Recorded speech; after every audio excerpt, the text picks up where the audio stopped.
السلام علیکم ورحمۃ اللہ وبرکاتہ۔ کیا حال ہے سب کا؟ الحمد للہ، الحمد للہ، شکر اللہ کا۔ تو ہم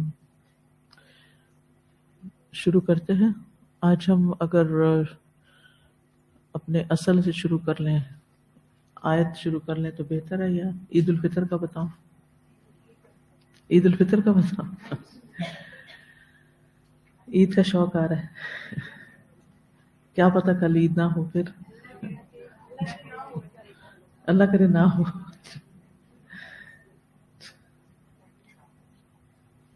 چلے ٹھیک ہے، عید کا ہی کچھ کر لیتے ہیں، عید ہی منا لیتے ہیں۔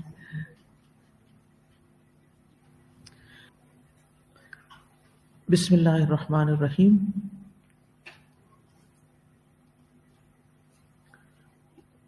رمضان کے روزے رکھنے کے بعد تمام مسلمانوں کو عید کا انتظار ہوتا ہے، اور عید ایک خوشی کا دن ہوتا ہے۔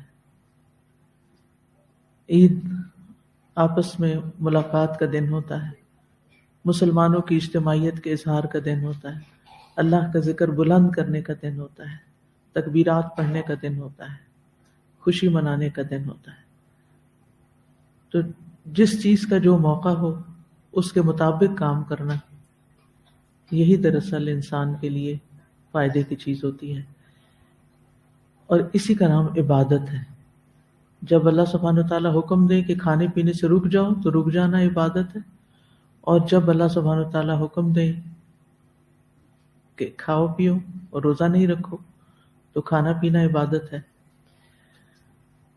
حضرت انس کہتے ہیں کہ رسول اللہ صلی اللہ علیہ وسلم مدینہ تشریف لائے، اور ان لوگوں کے ہاں 2 دن تھے جن میں وہ کھیلتے تھے، یعنی کھیل کود کرتے، انجوائے کرتے، انٹرٹین کرتے۔ آپ نے پوچھا یہ 2 دن کیا ہیں؟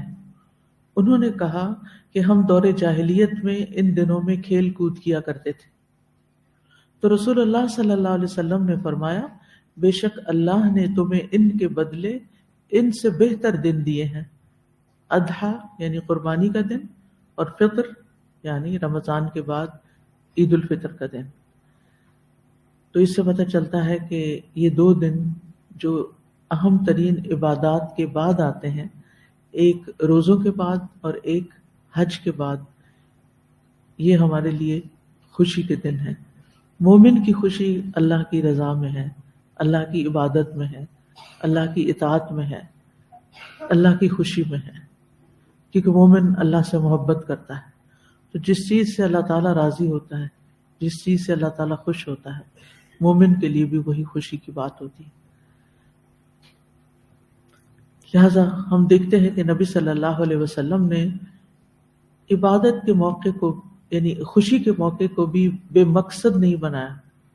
آپ کوئی بھی 2 دن رکھ دیتے، لیکن آپ نے عبادات کی تکمیل پر خوشی منانے کے 2 دن مقرر کیے، یعنی سال کے کوئی بھی 2 دن خوشی منانے کے دن ہو سکتے تھے۔ جیسے اور دیگر قوموں کے پاس ایسے بہت سے مواقع ہوتے ہیں جو کبھی وہ مختلف شخصیتوں کے نام سے یا مختلف مواقع کے اعتبار سے یا انسیڈنٹس کے اعتبار سے وہ دن مقرر کر لیتے ہیں، لیکن ہمارے ہاں جو دن مقرر کیے گئے وہ اللہ تعالیٰ کی عبادت کرنے کے بعد کے دن ہیں۔ جیسے دنیا میں انسان ساری زندگی ایک روزے سے ہے، تو قیامت کے دن اللہ سے ملاقات کا دن اس کے لیے خوشی کا دن ہوگا، گویا کہ جیسے عید کا دن ہو۔ عید کے دن بھی مخصوص کاموں کی ہمیں تعلیم دی گئی ہے، یعنی عید کا دن بھی فارغ دن نہیں ہے، بلکہ اس دن بھی کچھ ایسے کام کرنے ہیں جو عبادت شمار ہوتے ہیں۔ جیسے عید کے لیے جانے سے پہلے غسل کرنا۔ ایک شخص نے حضرت علی سے غسل کے بارے میں سوال کیا تو انہوں نے فرمایا، تم چاہو تو روزانہ غسل کر سکتے ہو۔ تو اس نے کہا، عام غسل نہیں بلکہ خاص غسل کے بارے میں بتائیں۔ فرمایا، جمعہ کے دن، عرفہ کے دن، اضحیٰ کے دن، فطر کے دن، یعنی عید الفطر کے موقع پر۔ موطا امام مالک وغیرہ میں عبداللہ بن عمر سے صحیح حدیث مروی ہے کہ ابن عمر رضی اللہ عنہ عیدگاہ جانے سے قبل غسل کیا کرتے تھے. تو کیا کرنا چاہیے؟ عیدگاہ جانے سے پہلے صاف ستھرا ہو کے جانا چاہیے، غسل کر کے جانا چاہیے. امام نووی کہتے ہیں کہ نماز عید کے لیے غسل کے استحباب یعنی مستحب ہونے پر تمام علماء کا اتفاق ہے. عید الفطر کی نماز سے پہلے کچھ نہ کچھ کھا کر جانا چاہیے، اور عید الاضحیٰ میں نماز عید کے بعد کھانا چاہیے. یہ دونوں عیدوں میں ایک فرق ہے کھانے پینے کے اعتبار سے. عید الفطر پہ جانے سے پہلے یعنی عید الفطر کی نماز پہ جانے سے پہلے کوئی بھی چیز کھائی جا سکتی ہے، چاہے چند کھجوریں ہی کیوں نہ ہوں. چونکہ کھجوریں میٹھی ہوتی ہیں اور کھجوروں کا ذکر آ گیا تو اس لیے لوگوں نے پھر اس کو میٹھی عید کا نام بھی دیا ہوا ہے، چھوٹی عید اور میٹھی عید. حضرت انس کہتے ہیں کہ رسول اللہ صلی اللہ علیہ وسلم عید الفطر کے روز کھجوریں کھانے سے قبل نماز عید کے لیے نہیں جاتے تھے، یعنی کھجوریں کھاتے تھے کیونکہ وہی ایزیلی اویلیبل تھیں. ہمارے ہاں خواتین بہت اہتمام کرتی ہیں، رات کو جاگ کر شیر خورما بنا کر یا سوئیاں یا کھیر یا حلوہ، یعنی کوئی نہ کوئی میٹھی چیز ضرور بننی ہوتی گھروں میں، یا کوئی کیک یا پیسٹری یا کچھ بھی. تو کچھ بھی بنائیں، ہیلدی بنائیں، لیکن نبی صلی اللہ علیہ وسلم کی غذا پھر نیچرل تھی، کھجوریں انکوکڈ. اور کتنا آسان بھی ہے نا کہ آپ معمول کے مطابق رات کو سو جائیں آرام سے، اور پھر صبح اٹھ کر آپ نماز وغیرہ پہ جانے سے پہلے کچھ کھجوریں کھا لیں، نماز ادا کریں، لوگوں سے ملیں، اور پھر واپس آ کر سارا دن کوکنگ کریں، کھائیں، کھلائیں، جو بھی کریں.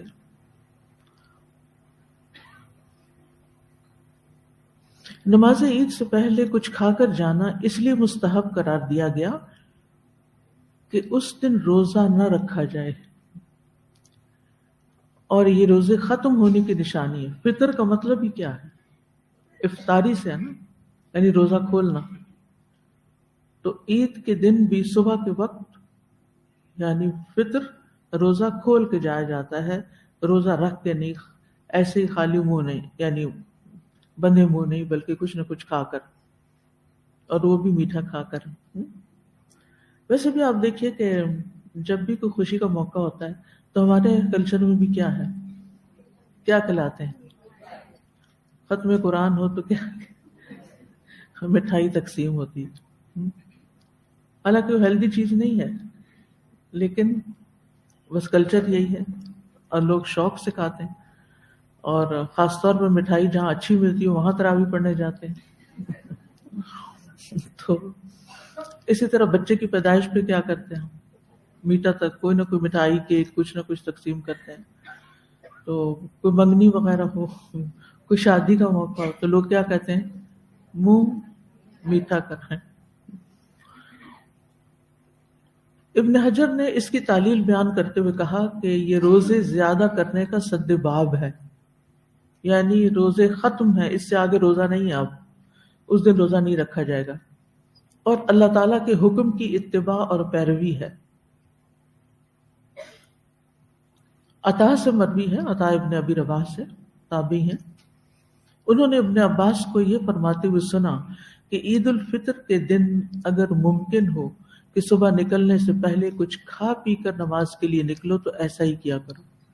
اگر کسی گھر میں کھجور نہیں، کوئی کھانے کی چیز نہیں، تو کوئی بات نہیں، کوئی گناہگار نہیں ہے وہ، لیکن اگر ہے تو پھر اہتمام کرنا چاہیے. کہتے ہیں جب سے میں نے ابن عباس سے یہ بات سنی اس وقت سے میں نے صبح نکلنے سے پہلے کچھ کھانے پینے کا عمل ترک نہیں کیا، یعنی کبھی نہیں چھوڑا. خواہ روٹی کا ایک ٹکڑا کھاؤں، یعنی اگر کھجور نہیں ہے گھر میں، کوئی میٹھا نہیں ہے، تو روٹی کا ٹکڑا یا دودھ پی لوں یا پانی پی لوں، یعنی اور کچھ نہیں تو پانی پی لوں. راوی کہتے ہیں میں نے پوچھا اس کی کیا وجہ ہے، تو عطا نے جواب دیا میرا خیال ہے کہ انہوں نے نبی صلی اللہ علیہ وسلم کو اسی طرح فرماتے ہوئے سنا تھا، اور فرمایا کہ لوگ نماز عید کے لیے اس وقت نکلتے تھے، یعنی فطر کے لیے، جب روشنی خوب پھیل چکی ہوتی تھی، اور کہتے تھے کہ ہمیں پہلے ہی کچھ کھا پی لینا چاہیے تاکہ نماز میں جلد بازی سے کام نہ لیں. جن کو بہت کھانسی آ رہی ہے تھوڑا سا فریش ایئر میں جائیں، اچھی طرح کھانس کے اندر آئیں، کیونکہ مسلسل ڈسٹربنس ہو رہی ہے. باہر چلے جائیں نا، بہت اچھی ہوا ہے، تھوڑی سی دھوپ بھی لے لیں. یا کھانسیں تو منہ کے اوپر کچھ رکھ کے، منہ کھول کے کبھی نہیں کھانستے.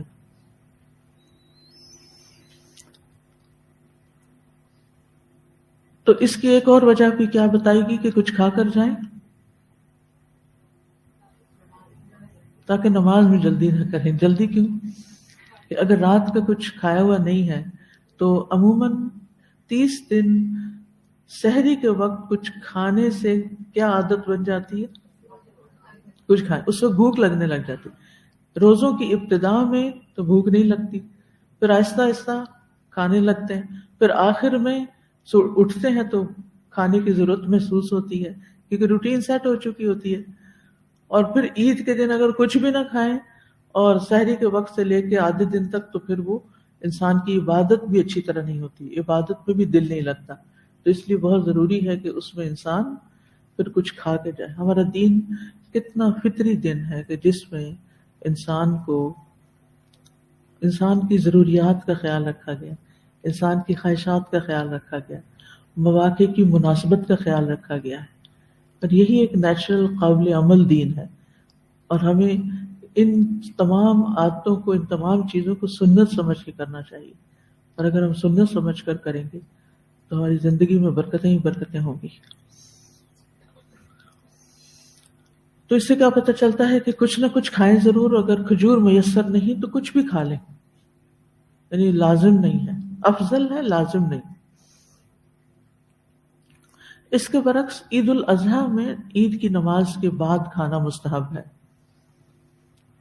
اور زیادہ بہتر کیا ہے کہ قربانی کر کے اس کا گوشت پکا کے پھر کھایا جائے. تو آدھا دن تو گزر ہی جائے گا نا اس سارے کام میں. تو جب آدھے دن کا روزہ ہو جاتا ہے، آپ کو معلوم ہے نا کہ پہلا عشرہ جو ہے ذوالحجہ کا، وہ بہت ہی فضیلت والا ہے.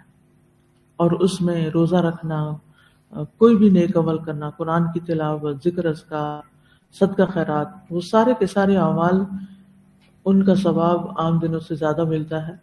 اور کوئی بھی عمل جو ان دنوں میں کیا جاتا ہے وہ باقی تمام سال کے اعمال سے زیادہ اللہ تعالیٰ کو محبوب ہوتا ہے. تو اس لیے اس دن، یعنی عشرہ ذوالحجہ کا 10واں دن ہے، تو وہ 10واں دن بھی تقریباً آدھا دن ایک طرح سے روزہ ہو جائے گا. اس کو روزہ کہتے نہیں، ہمارے یہاں لوگوں نے مشہور کر دیا کہ روزہ رکھا ہوا ہے نا عید کے دن. حالانکہ عید کے دن روزہ نہیں ہوتا، لیکن سنت یہی ہے کہ اس دن کچھ کھائے پیے بغیر کام کیا جائے سارا. عید کے دن کا ایک اور اہم عمل تکبیرات کہنا ہے. یہ عظیم سنتوں میں شامل ہے، کیونکہ ارشاد باری تعالیٰ ہے وَلِتُكْمِلُوا الْعِدَّةَ وَلِتُكَبِّرُوا اللَّهَ عَلَى مَا هَدَاكُمْ، اور تاکہ تم گنتی پوری کرو اور تاکہ تم اللہ کی بڑائی بیان کرو اس پر جو اس نے تمہیں ہدایت دی. یعنی اللہ تعالیٰ نے تمہیں جو ہدایت بخشی ہے، قرآن مجید اتار کر جو رمضان میں اترا، اور پھر روزے رکھنے کی تعلیم اور باقی جو ہدایات ہمیں دی گئی ہیں، تو ان تمام نعمتوں پر اللہ کا شکر ادا کرو، اللہ کی بڑائی بیان کرو. ہمیں اگر کوئی کھانے کی چیز مل جاتی ہے تو ہم کہتے ہیں اللہ کی نعمت ہے، کوئی پہننے کی مل جاتی ہے تو ہم کہتے ہیں اللہ کی نعمت ہے، کوئی استعمال کی چیز ہمیں مل جاتی ہے ہم کہتے ہیں اللہ کی نعمت ہے.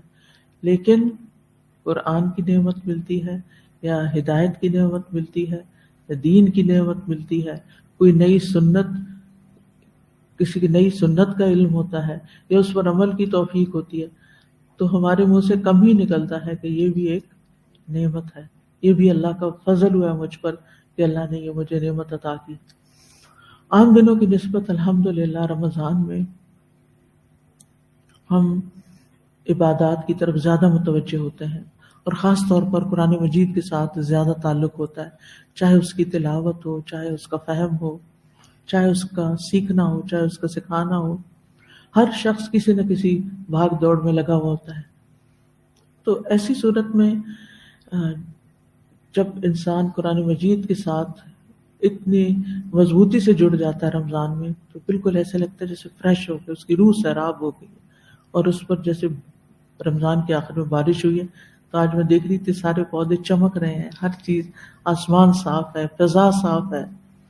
بالکل ایسی فیلنگ آ رہی تھی کہ جیسے روزہ رکھنے کے بعد انسان کو اپنے اندر کی ایک صفائی محسوس ہوتی ہے، جسمانی طور پر بھی اور روحانی طور پر بھی. تو یہ بھی اللہ تعالیٰ کی بہت بڑی نعمت ہوتی ہے اور اس پر بھی خوش ہوتا ہے انسان، اور اس خوشی میں انسان اللہ کی بڑائی بیان کرتا ہے. اب دیکھیں نماز کی شروع، ہماری عبادات میں جو تکبیر ہے یعنی اللہ کی بڑائی ہے وہ بہت اہم ہے. جیسے نماز کی شروع میں بھی ہم اللہ اکبر کرتے ہیں، اور جب نماز ختم ہو جاتی ہے تو اس وقت بھی کیا کرتے ہیں؟ سلام پھیرنے کے بعد کیا کہتے ہیں؟ اللہ اکبر، پھر اللہ کی بڑائی. پھر اسی طرح احرام پہنتے ہیں تو وہاں تکبیرات پڑھتے ہیں، اور بہت سے مواقع پر قربانی کا جانور ذبح کرتے ہیں تو تکبیر پڑھتے ہیں، اور یہاں بھی عید کی نماز کے لیے جاتے ہیں تو تکبیرات پڑھتے ہیں. آپ صلی اللہ علیہ وسلم عید الفطر کے دن نکلتے تو تکبیرات کہتے، یہاں تک کہ نماز کی جگہ پر پہنچ جاتے اور یہاں تک کہ نماز پوری کر لیتے. پھر جب آپ نماز پوری کر لیتے تو تکبیریں منقطع کر دیتے، یعنی ریسٹ آف دا ڈے پھر تکبیرات نہیں ہوتی تھی، صرف صبح کے وقت اور خصوصاً نماز کی طرف جاتے ہوئے. صحابہ بلند آواز سے تکبیرات پڑھتے تھے. ولید بن مسلم کہتے ہیں میں نے اوزاعی اور مالک بن انس سے عیدین میں بلند آواز سے تکبیریں کہنے کے بارے میں دریافت کیا تو وہ کہنے لگے جی ہاں، عبداللہ بن عمر رضی اللہ عنہما عید الفطر کے روز امام کے آنے تک بلند آواز سے تکبیریں کہتے رہتے تھے. اور اب بھی آپ دیکھیں کہ حرم میں اگر آپ کو کبھی وہاں عید کرنے کا موقع ملا ہو تو آپ نے دیکھا ہوگا کہ عید کے دن صبح یعنی نماز فجر کے بعد تکبیرات شروع ہو جاتی ہیں، اور جب تک نماز شروع نہیں ہوتی تکبیرات جاری رہتی ہیں، اور پھر نماز میں بھی ایکسٹرا تکبیرات ہوتی ہیں. اور عبد الرحمن السلمی سے صحیح روایت کے ساتھ ثابت ہے کہ عید الاضحیٰ کی بنسبت وہ عید الفطر میں زیادہ شدید تھے. یعنی عید الاضحیٰ میں تو آپ دیکھتے ہیں کہ سارا عشرہ ہی تکبیرات پڑھی جاتی ہیں، یعنی ذوالحجہ کا جو پہلا عشرہ ہے، لیکن عید الفطر میں نماز سے پہلے ہوتی ہیں اور اس میں کثرت سے ہوتی ہیں، یعنی کنسنٹریٹڈ ہوتی ہیں، کیونکہ ٹائم پیریڈ تھوڑا ہے نا، تو سارا وقت فجر کے بعد سے شروع ہو کر پھر پڑھتے چلے جاتے ہیں. آپ بھی گھر میں لگا کے بچوں کو عادت بھی ڈال سکتے ہیں، خود بھی ساتھ ساتھ پڑھ سکتے ہیں. اب تو الحمدللہ یوٹیوب پر ہر طرح کی تکبیرات کی ورائٹی ہے، تو اگر بلند آواز سے اسپیکر پہ گھر میں لگا دی جائیں تو سب کے کانوں میں پڑتی رہیں گی. اور اگر آپ مسجد ارلی پہنچ گئے ہیں تو مسجد میں پڑھتے رہیں، راستے میں پڑھتے رہیں، گاڑی میں خود پڑھیں، بچوں کو بلند آواز سے پڑھائیں. دارقطنی نے روایت کیا ہے کہ ابن عمر رضی اللہ عنہما عید الفطر اور عید الاضحیٰ کے روز عیدگاہ آنے تک تکبیرات کہتے رہتے اور وہاں آ کر بھی امام کے آنے تک تکبیریں پڑھتے رہتے، یعنی جب تک نماز شروع نہ ہو جائے. پھر امام کے ساتھ تکبیرات پڑھنا، اس کے بارے میں آتا ہے کہ جب لوگ ابن ابی شیبہ نے زہری سے صحیح سند کے ساتھ بیان کیا ہے کہ جب لوگ گھروں سے نکلتے تو عیدگاہ پہنچنے تک بلند آواز سے تکبیرات کہتے، حتیٰ کہ امام آ جاتا تو لوگ تکبیریں کہنا ختم کر دیتے. جب امام تکبیریں کہتا تو لوگ بھی تکبیریں کہتے. تو اس سے پتہ چلتا ہے کہ انفرادی طور پر، اجتماعی طور پر، گھر میں، راستوں میں، مسجد میں، عیدگاہ میں، امام سے پہلے، امام کے آنے کے بعد، یعنی تکبیرات ہی تکبیرات ہیں. اللہ کی بڑائی ہی بڑائی ہے کہ اسی کا فضل ہے جس نے ہمیں رمضان میں کچھ عبادت کی توفیق دی. یعنی سارے مہینے کی عبادت اور خصوصاً آخری راتوں کی نیند کی کمی کے باوجود راتوں کو جاگ کر عبادت اور زیادہ سے زیادہ دعائیں اور اللہ کی طرف متوجہ ہونے کے بعد ذرہ برابر بھی کسی عبادت کا کوئی تکبر نہیں، اس لیے کہ بڑائی تو صرف اللہ کو زیبا ہے. اسی طرح ہم دیکھتے ہیں کہ سلف صالحین کے ہاں بھی تکبیرات پڑھنا معروف اور مشہور عمل ہے. سلف رحمہ اللہ میں عید کے روز گھر سے نکلنے سے لے کر عیدگاہ جانے اور امام کے آنے تک بلند آواز میں تکبیریں کہنا معروف اور بہت ہی مشہور امر تھا، یعنی سب کو پتا تھا کہ یہ ایک مسنون عمل ہے۔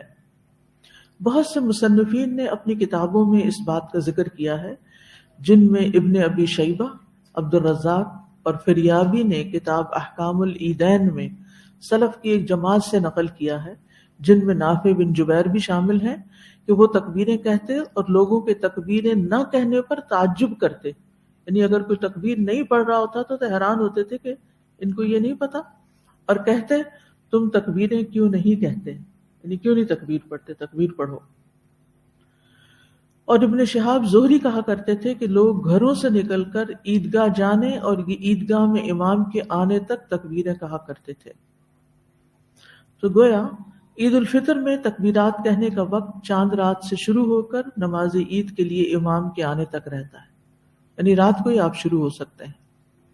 اور اگر رات آپ سو گئے تھے اور آپ کو نہیں پتا چلا کہ چاند نظر آیا کہ نہیں، تو پھر آپ صبح سے بھی شروع کر سکتے ہیں۔ اگر اس دفعہ پہلی تراویح ہم سب کی چلی گئی نا، کیونکہ رات 10 بجے کے بعد پتہ چلا، جبکہ آلموسٹ نیند میں تھے لوگ۔ الحمدللہ۔ عید الاضحیٰ میں تکبیرات کہنے کا وقت کیا ہے؟ 1 ذی الحجہ سے لے کر آخری ایام تشریق کے سورج غروب ہونے تک، یعنی 13 ذی الحجہ تک۔ اور تکبیرات کے الفاظ کیا ہیں؟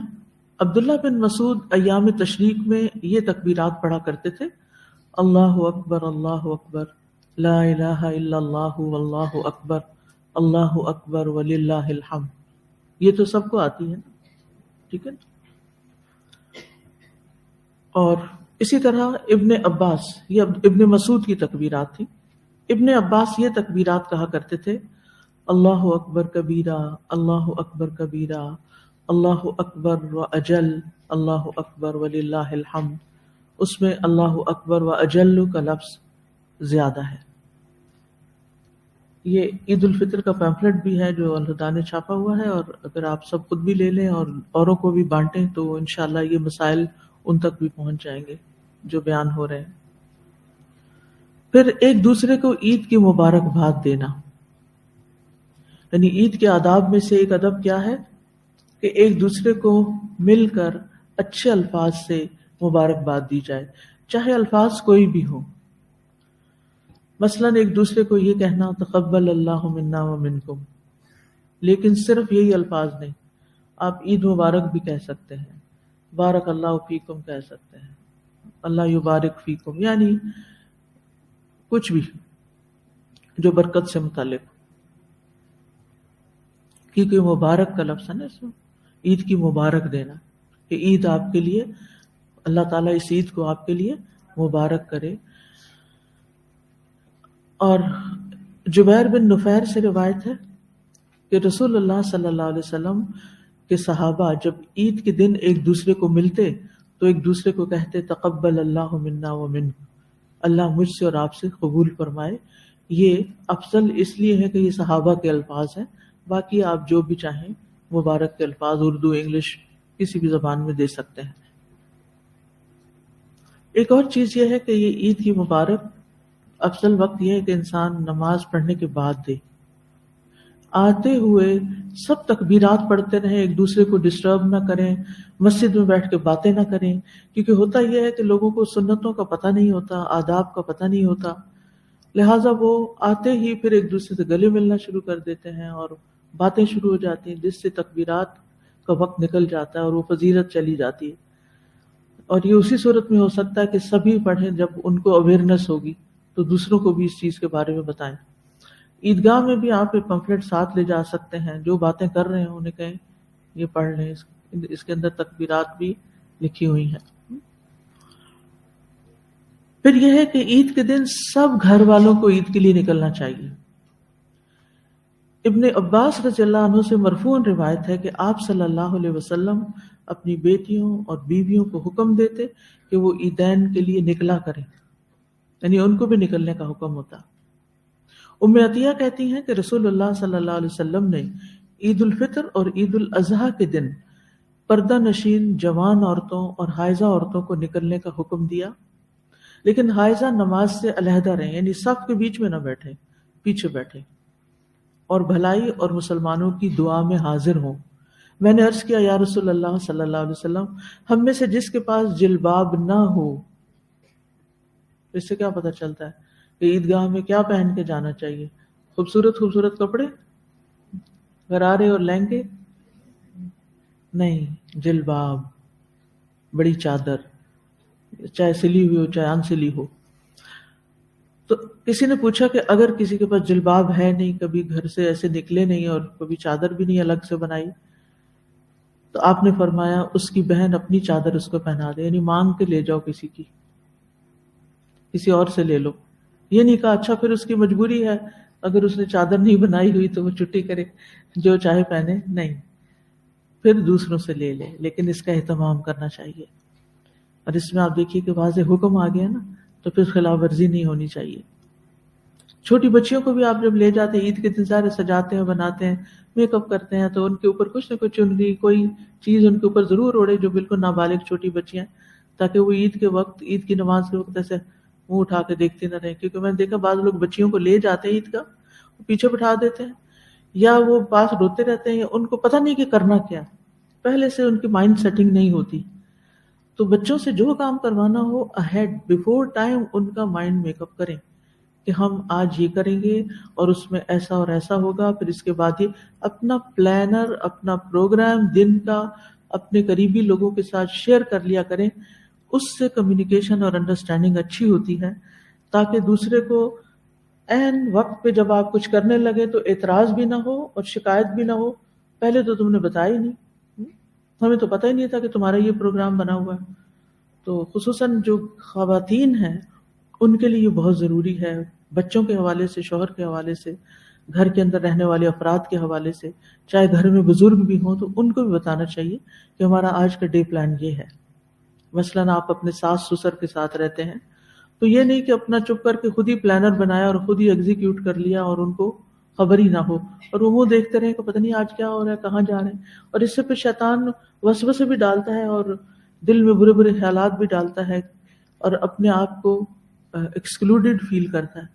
جب آپ ان کو، مثلا بزرگ ہیں گھر میں، صبح اٹھتے ہیں نماز کے لیے، آپ ان کو چائے پانی پوچھتے ہیں، اگر زیادہ بوڑھے ہیں، اگر وہ بہتر ہے اپنا کام خود بھی کر لیتے ہیں، تب بھی عادت بنائیے صبح اٹھ کے سب کو سلام کرنے کی، یعنی ایک دفعہ سب گھر والے اٹھنے کے بعد ایک دوسرے کو شکل دکھائیں، سلام کریں۔ اور اگر آپ مثلا جاب کرتے ہیں اور جلدی گھر سے نکلنا ہے، یا آپ کا کوئی دعوت دین کا کوئی کام ہے اور آپ کو دن میں کہیں نہ کہیں نکل کے جانا ہے، تو گھر والوں کو بتائیں کہ آج میرا یہ اور یہ ٹائم ہے، کھانا ہم اس وقت کھائیں گے، فلاں کام اس وقت کریں گے، تاکہ سب لوگ ایک پیج پر ہوں اور سب پھر ایک دوسرے کا انتظار ہی نہ کرتے رہیں۔ ورنہ کیا ہوتا ہے، اگر مثلا گھر میں ماں ہے اور جوان بچے بغیر بتائے نکل جاتے ہیں، تو پھر کیا ہوتا ہے، ماں کو پتہ ہی نہیں ہوتا، وہ بیٹے اکیلی بیٹھی ٹیبل پہ انتظار کر رہی ہوتی ہے کہ بچے آئیں تو کھانا کھائیں۔ اور خاص طور پر اگر عید کا دن ہو یا کوئی خاص دن ہو تو اس میں فیملی ری یونین بہت ضروری ہوتی ہے۔ اور اس میں آپ دیکھیے کہ رمضان ایک بڑا ہی بابرکت مہینہ اس اعتبار سے بھی ہے کہ سحری اور افطاری کے وقت ایٹ لیسٹ فیملی جمع ہو جاتی، اللہ یہ کہ کسی کی جاب یا کسی کا کام ایسا ہے۔ جہاں عبادات اچھی ہوتی ہیں وہاں یہ حقوق العباد کی روح کو بھی بیدار کرنے کا ایک بہت زبردست طریقہ ہے۔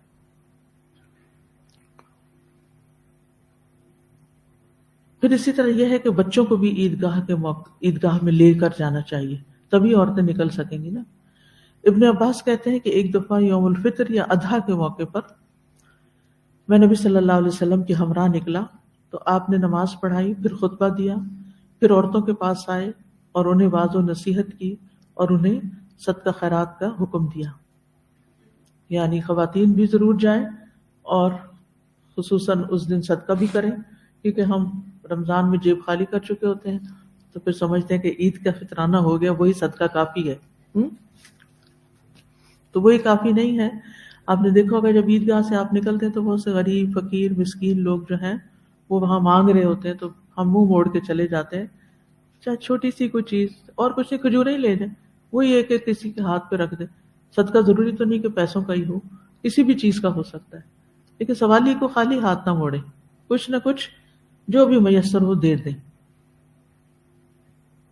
تو اس حدیث سے ایک اور جگہ پر یہ تفصیل سے یہ حدیث آتی ہے کہ جب نبی صلی اللہ علیہ وسلم نے خواتین کو صدقہ کرنے کا حکم دیا تو انہوں نے اپنی بالیاں اور اپنی انگوٹھیاں اور اپنی پازیبیں جو تھی وہ اس چادر میں جو حضرت بلال نے پھیلائی تھی اس کے اندر پھینکنی شروع کر دی، یعنی جو اس وقت ان کے پاس تھا اسی میں سے صدقہ کر دیا۔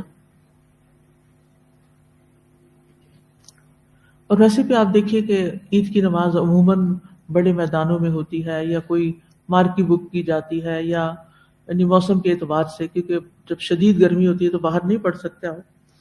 اب ظاہر ہے کہ جو لوگ بک کرواتے ہیں، یہ ساری فیسلٹیز ارینج کرتے ہیں، اس میں بعض مخیر حضرات اکٹھے ہو جاتے ہیں، بعض اوقات وہ بوجھ چند لوگوں پہ آتا ہے۔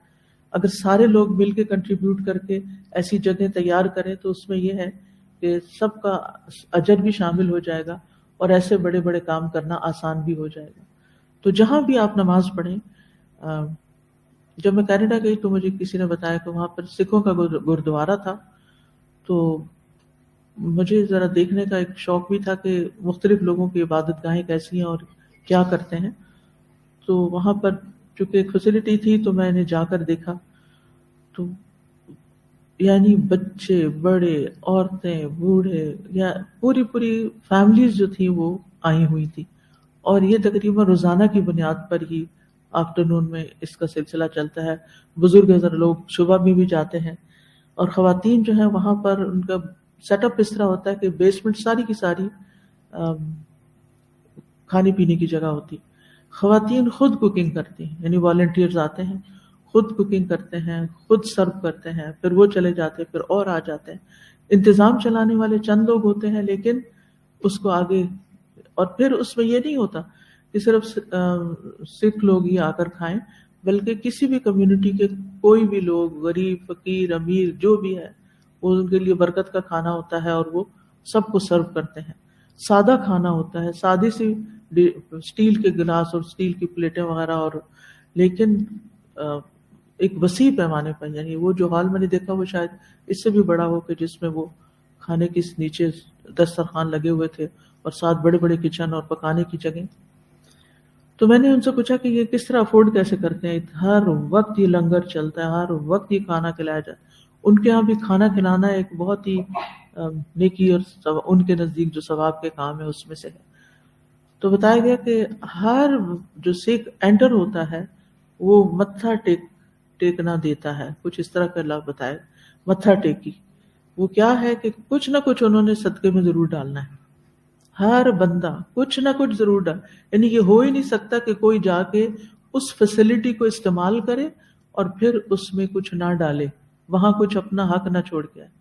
تو اس لیے میں عموماً اسٹوڈنٹس کو کہتی ہوں کہ جب کبھی آپ کسی مسجد میں جائیں، اپنا ایک اصول بنا لیں، کسی بھی ایسی پبلک پلیس میں جائیں کہ وہاں کچھ نہ کچھ کسی نہ کسی شکل میں اپنا حق ادا کر کے آئیں، یعنی اپنی طرف سے کچھ نہ کچھ اپنا فرض پورا کر دیں۔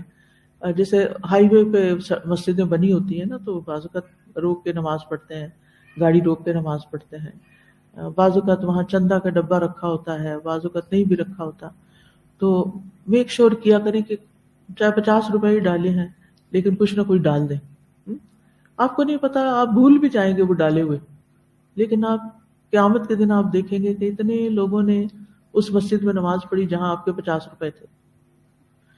تو یہ چھوٹی چھوٹی چیزیں ہوتی ہیں جس سے ہمارا جاتا کچھ نہیں، لیکن وہ ایک ایسا جسچر ہوتا ہے کہ ہم اجتماعی نیکیوں میں حصہ ڈال لیتے ہیں، اور اس سے مسلمانوں کے جو اجتماعیت کے کام ہیں، جو بڑے پیمانے پہ کیے جانے والے کام ہیں، ان میں رکاوٹ نہیں آتی۔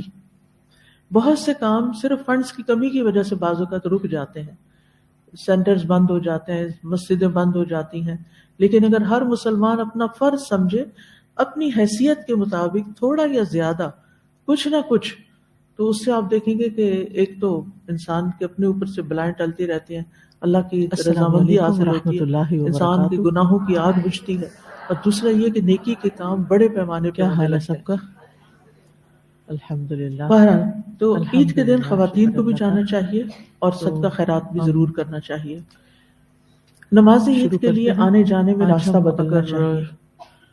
جابر بن عبداللہ بیان کرتے ہیں کہ عید کے روز نبی صلی اللہ علیہ وسلم راستہ تبدیل کیا کرتے تھے۔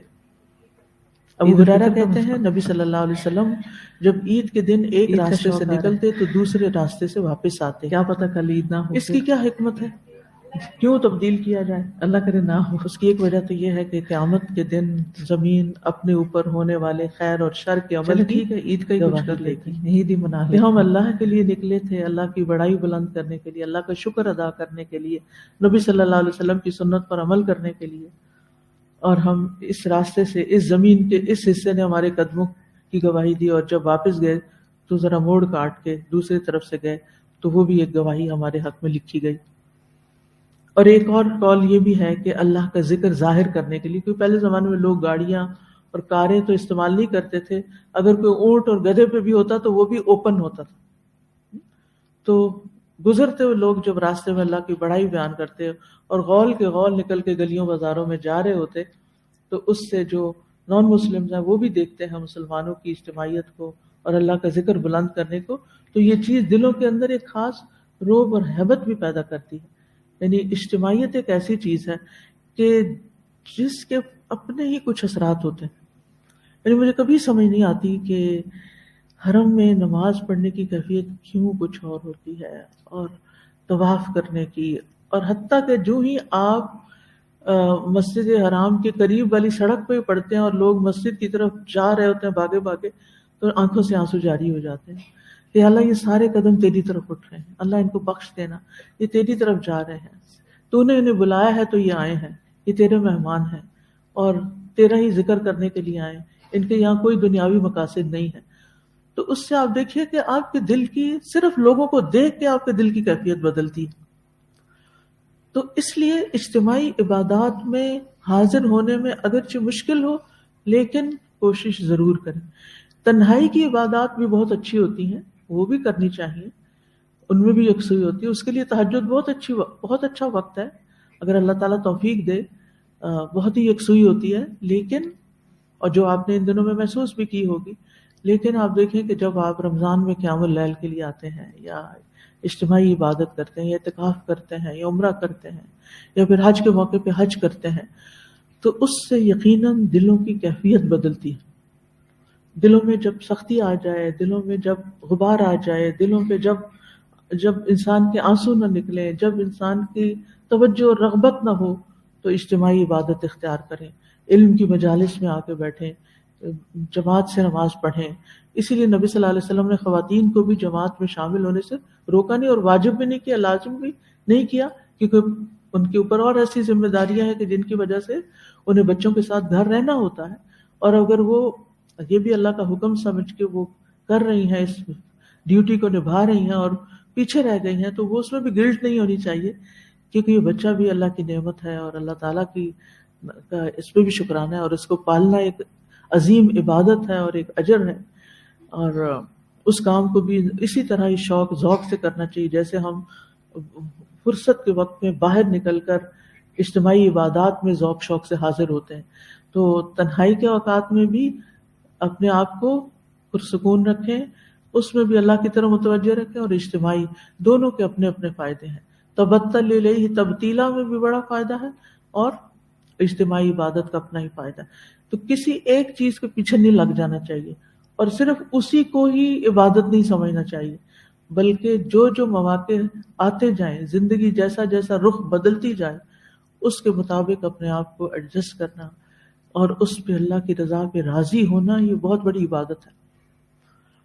آپ دیکھیے کہ بعض اوقات انسان بیمار ہو جاتا ہے، بعض اوقات کوئی ایسی چوٹ لگ جاتی ہے، کوئی چیز ہوتی ہے کہ انسان پہلے جیسی عبادت نہیں کر سکتا، اس بیماری یا بڑھاپے کی وجہ سے یا کسی کمزوری کے آنے کی وجہ سے، تو وہ بھی اللہ کا ایک تقدیر کا حصہ ہے نا، وہ بھی آ گیا، کوئی بات نہیں، آپ اللہ کا حکم سمجھ کے اس کو بھی قبول کریں، اس کا اپنا ایک اجر ہے۔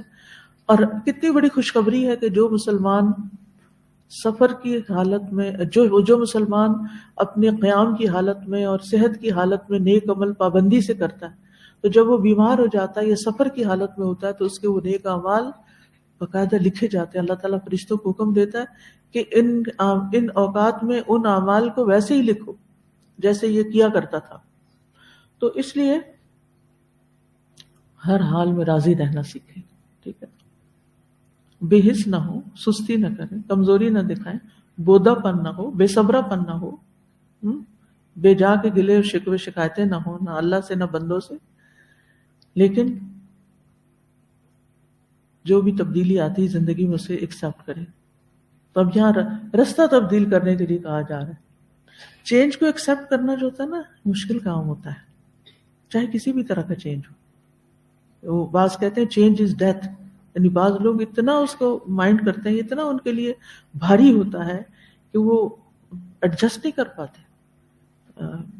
بعض بچیاں جو ہوتی ہیں شادی کے بعد نئی روٹین کو ایڈجسٹ نہیں کر پاتی، اور وہ وہیں سے ہی اپنے تعلقات خراب کر لیتی ہیں، اور کمپیریزن کرنا شروع ہو جاتی ہیں اپنے میکے کے گھر سے اور ہر چیز سے، اپنے شوہر کا باپ سے اور بھائیوں سے، اور تو ان چیزوں سے بہت فساد پیدا ہو جاتا ہے۔ تو ایسے کام نہیں کرنے چاہیے، چاہے سفر کی وجہ سے چینج ہو، چاہے بیماری کی وجہ سے تبدیلی آ گئی ہے، چاہے موسم کی وجہ سے تبدیلی آ گئی، کیونکہ موسمی تبدیلیاں بھی ہمیں متاثر کرتی ہیں۔ تو یا زندگی میں کوئی حادثہ ہو گیا ہے یا کوئی مشکل آ گئی ہے، تو ایسے تمام مواقع پر اللہ کی رضا پہ راضی رہنا اور خوشی سے اس کو قبول کرنا اور اجر کی توقع رکھنا کہ میرا رب بڑا مہربان ہے، وہ مجھے یہ کام نہ کر کے بھی اگر پورا اجر دے رہا ہے تو پھر اس سے زیادہ کا مجھے کیا مطالبہ کرنا چاہیے، اور اس پر بھی شکر کیوں نہیں ادا کرنا چاہیے۔ یرحمک اللہ۔ پھر یہ ہے کہ ایک قول یہ بھی ہے کہ یہ رستہ تبدیل کرنے کی حکمت کیا ہے، تاکہ تعلیم اور فتویٰ کا موقع ملے، یعنی مختلف رستوں پہ مختلف لوگ ملیں گے، یا پھر ضرورت مندوں پہ صدقہ وغیرہ کے ذریعے لوگوں کی حاجتیں پوری ہوں گی، یا پھر اپنے رشتہ داروں کی زیارت اور ان سے صلہ رحمی ہو سکتی، یعنی جب آپ جاتے ہوئے تو شارٹ کٹ لیا، آپ نے پہنچ گئے، واپسی پہ اب آپ فارغ ہیں، روزے بھی ختم، عید کی نماز بھی، سارا کچھ، اب بٹ نیکسٹ یہ ہے کہ نیکی کا وقت تو نہیں ختم نا، اب رشتہ داروں کے پاس جائیں، میل ملاقات کریں، سوشلائز کریں، کھائیں پئیں، کھلائیں پلائیں، حال چال پوچھیں، لیکن اس میں بھی حدود اللہ کا خیال ضرور رکھیں، حدود اللہ کا خیال رکھیں۔ جس غیبت سے آپ نے سارا مہینہ پرہیز کیا نا، تو آج کے دن بھی کرنا ہے۔ جس بد اخلاقی سے آپ نے کانشیسلی پرہیز کیا رمضان کے مہینے میں، عید کے دن بھی کرنا ہے۔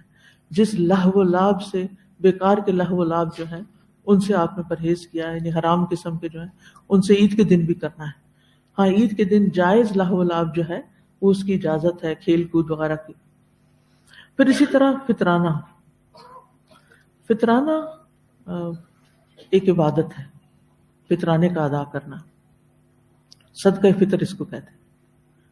صدقہ فطر عبادات میں سے ایک عبادت ہے اور تقرب کے عظیم اعمال میں سے ایک عمل ہے، اس لیے کہ یہ صدقہ فطر اس روزے کے ساتھ جڑا ہوا ہے جس کو شرف اور عظمت دیتے ہوئے اللہ نے اپنی ذات کی طرف منسوب کیا، یعنی یہ صدقہ دراصل کیا ہے؟ روزوں کا کفارہ، کہ روزے کی حالت میں اگر کوئی اونچ نیچ ہو گئی ہے، کوئی کمی بیشی ہو گئی ہے، کوئی کوتاہی ہو گئی ہے، کوئی غلطی ہو گئی ہے، تو کیا کیا جائے؟ اس کا کفارہ دے دیا جائے صدقہ فطر کی شکل میں۔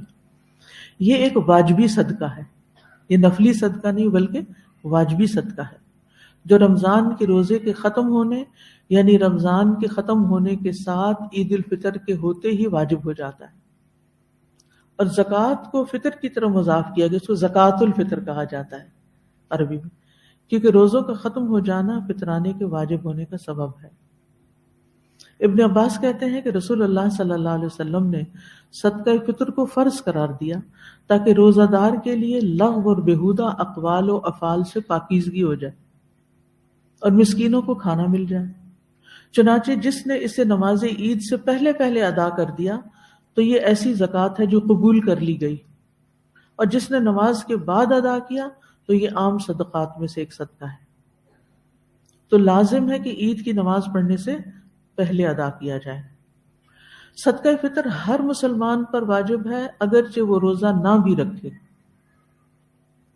اچھا، ہو سکتا ہے کہ یہاں پر آپ کو کتاب میں کہیں واجب کی جگہ لفظ فرض مل جائے یا کوئی، اصل میں یہ تھوڑی سی تقسیم میں فرق ہے۔ احناف کے نزدیک فرض اور واجب میں فرق ہوتا ہے، جبکہ حدیث اور سنت میں ان میں کوئی خاص فرق کیا نہیں گیا. ٹھیک ہے، تو اس لیے بعض لوگ واجب کو بھی فرض لکھ دیتے ہیں، تو لوگ اس کو بعض اوقات مائنڈ کرتے ہیں کہ فرض کیوں لکھا گیا ہے. تو یہ صرف ایک تقسیم کا یا ڈیفینیشن، اصطلاحات کی ڈیفینیشن کا فرق ہے. تو صدقہ فطر ہر مسلمان پر فرض کہہ لیں، واجب کہہ لیں، اگرچہ روزہ نہ رکھے، چھوٹا ہو بڑا ہو، ایک دن کا بچہ ہو، اس پر بھی ہے. کسی نے مجھ سے پوچھا کیا پیٹ کے بچے کا بھی ہے؟ نہیں، اس کا نہیں ہے، کیونکہ ابھی دنیا میں نہیں آیا. جب دنیا میں آ جائے گا تو اگلے سال دے دیجیے گا، زندہ اللہ اس کی زندگی دے. اگر کوئی عورت شرعی عذر یعنی نفاس کی وجہ سے سارے مہینے کے روزے نہیں رکھ سکی، یا بچے کو دودھ پلانے کی وجہ سے، وہ بھی صدقہ فطر دے گی. یعنی یہ صرف روزے کے ساتھ ہی نہیں بلکہ رمضان کے بعد یہ ایک واجب صدقہ ہے، لیکن حمل کے بچے کا صدقہ نہیں ہے. صدقہ فطر رمضان کے آخری دن سورج غروب ہونے پر واجب ہوتا ہے. جو سورج کے غروب ہونے سے پہلے پیدا ہو جائے یا مسلمان ہو جائے تو اس کو صدقہ دینا ہوگا. اگر سورج غروب ہونے کے بعد یہ اعمال کیے ہوں تو وہ صدقہ واجب نہیں ہوگا. یہ بات یاد رکھیے. بعض لوگ مسلمان ہوتے ہیں نا، تو نان مسلم پہ تو یہ نہیں ہے، لیکن ایک شخص رمضان کے روزے اور نمازیں مسلمانوں کی دیکھ کے متاثر ہوا اور وہ مسلمان ہوا آخری روزے کا سورج غروب ہونے سے پہلے، تو اب کیا ہوگا؟ اس کے اوپر صدقہ واجب ہے. لیکن اگر مغرب عشاء کے بعد ہوا ہے، عید کی رات، پھر نہیں.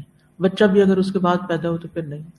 ٹھیک ہے، یعنی یہ رمضان کے آخری دن واجب ہوتا ہے، اور عید الفطر کی نماز ادا کرنے سے پہلے ادا کرنا ہوتا ہے. آپ نے ایسا ہی حکم دیا ہے. عید سے 1-2 دن قبل فطرانہ دیا جا سکتا ہے، لیکن ہفتہ پہلے، 15 دن پہلے نہیں. ٹھیک ہے، اگر کر چکے ہیں تو دوبارہ کریں تو بہتر ہے، یعنی ادا کر چکے ہیں. اگر یعنی کچھ لوگ ہوتے ہیں نا، وہ رمضان کے شروع ہوتے ہی فطرانہ اکٹھا کرنے لگتے ہیں یا دینے لگتے ہیں، وہ ادا نہیں ہوتا، صرف 1-2 دن کی گنجائش ہے. اس کی دلیل ابن عمر کی حدیث ہے، رسول اللہ صلی اللہ علیہ وسلم نے رمضان المبارک میں فطرانہ فرض کیا، اور حدیث کے الفاظ آخر میں ہیں، اور یہ فطرانہ عید سے 1 یا 2 دن قبل دیا کرتے تھے. وہ 1-2 دن پہلے کی بات کیوں ہے؟ میں تو ویسے تو آپ عید کی صبح بھی دے سکتے ہیں نماز سے پہلے تاکہ غریب لوگ اپنے لیے کچھ عید کا سامان کر سکیں.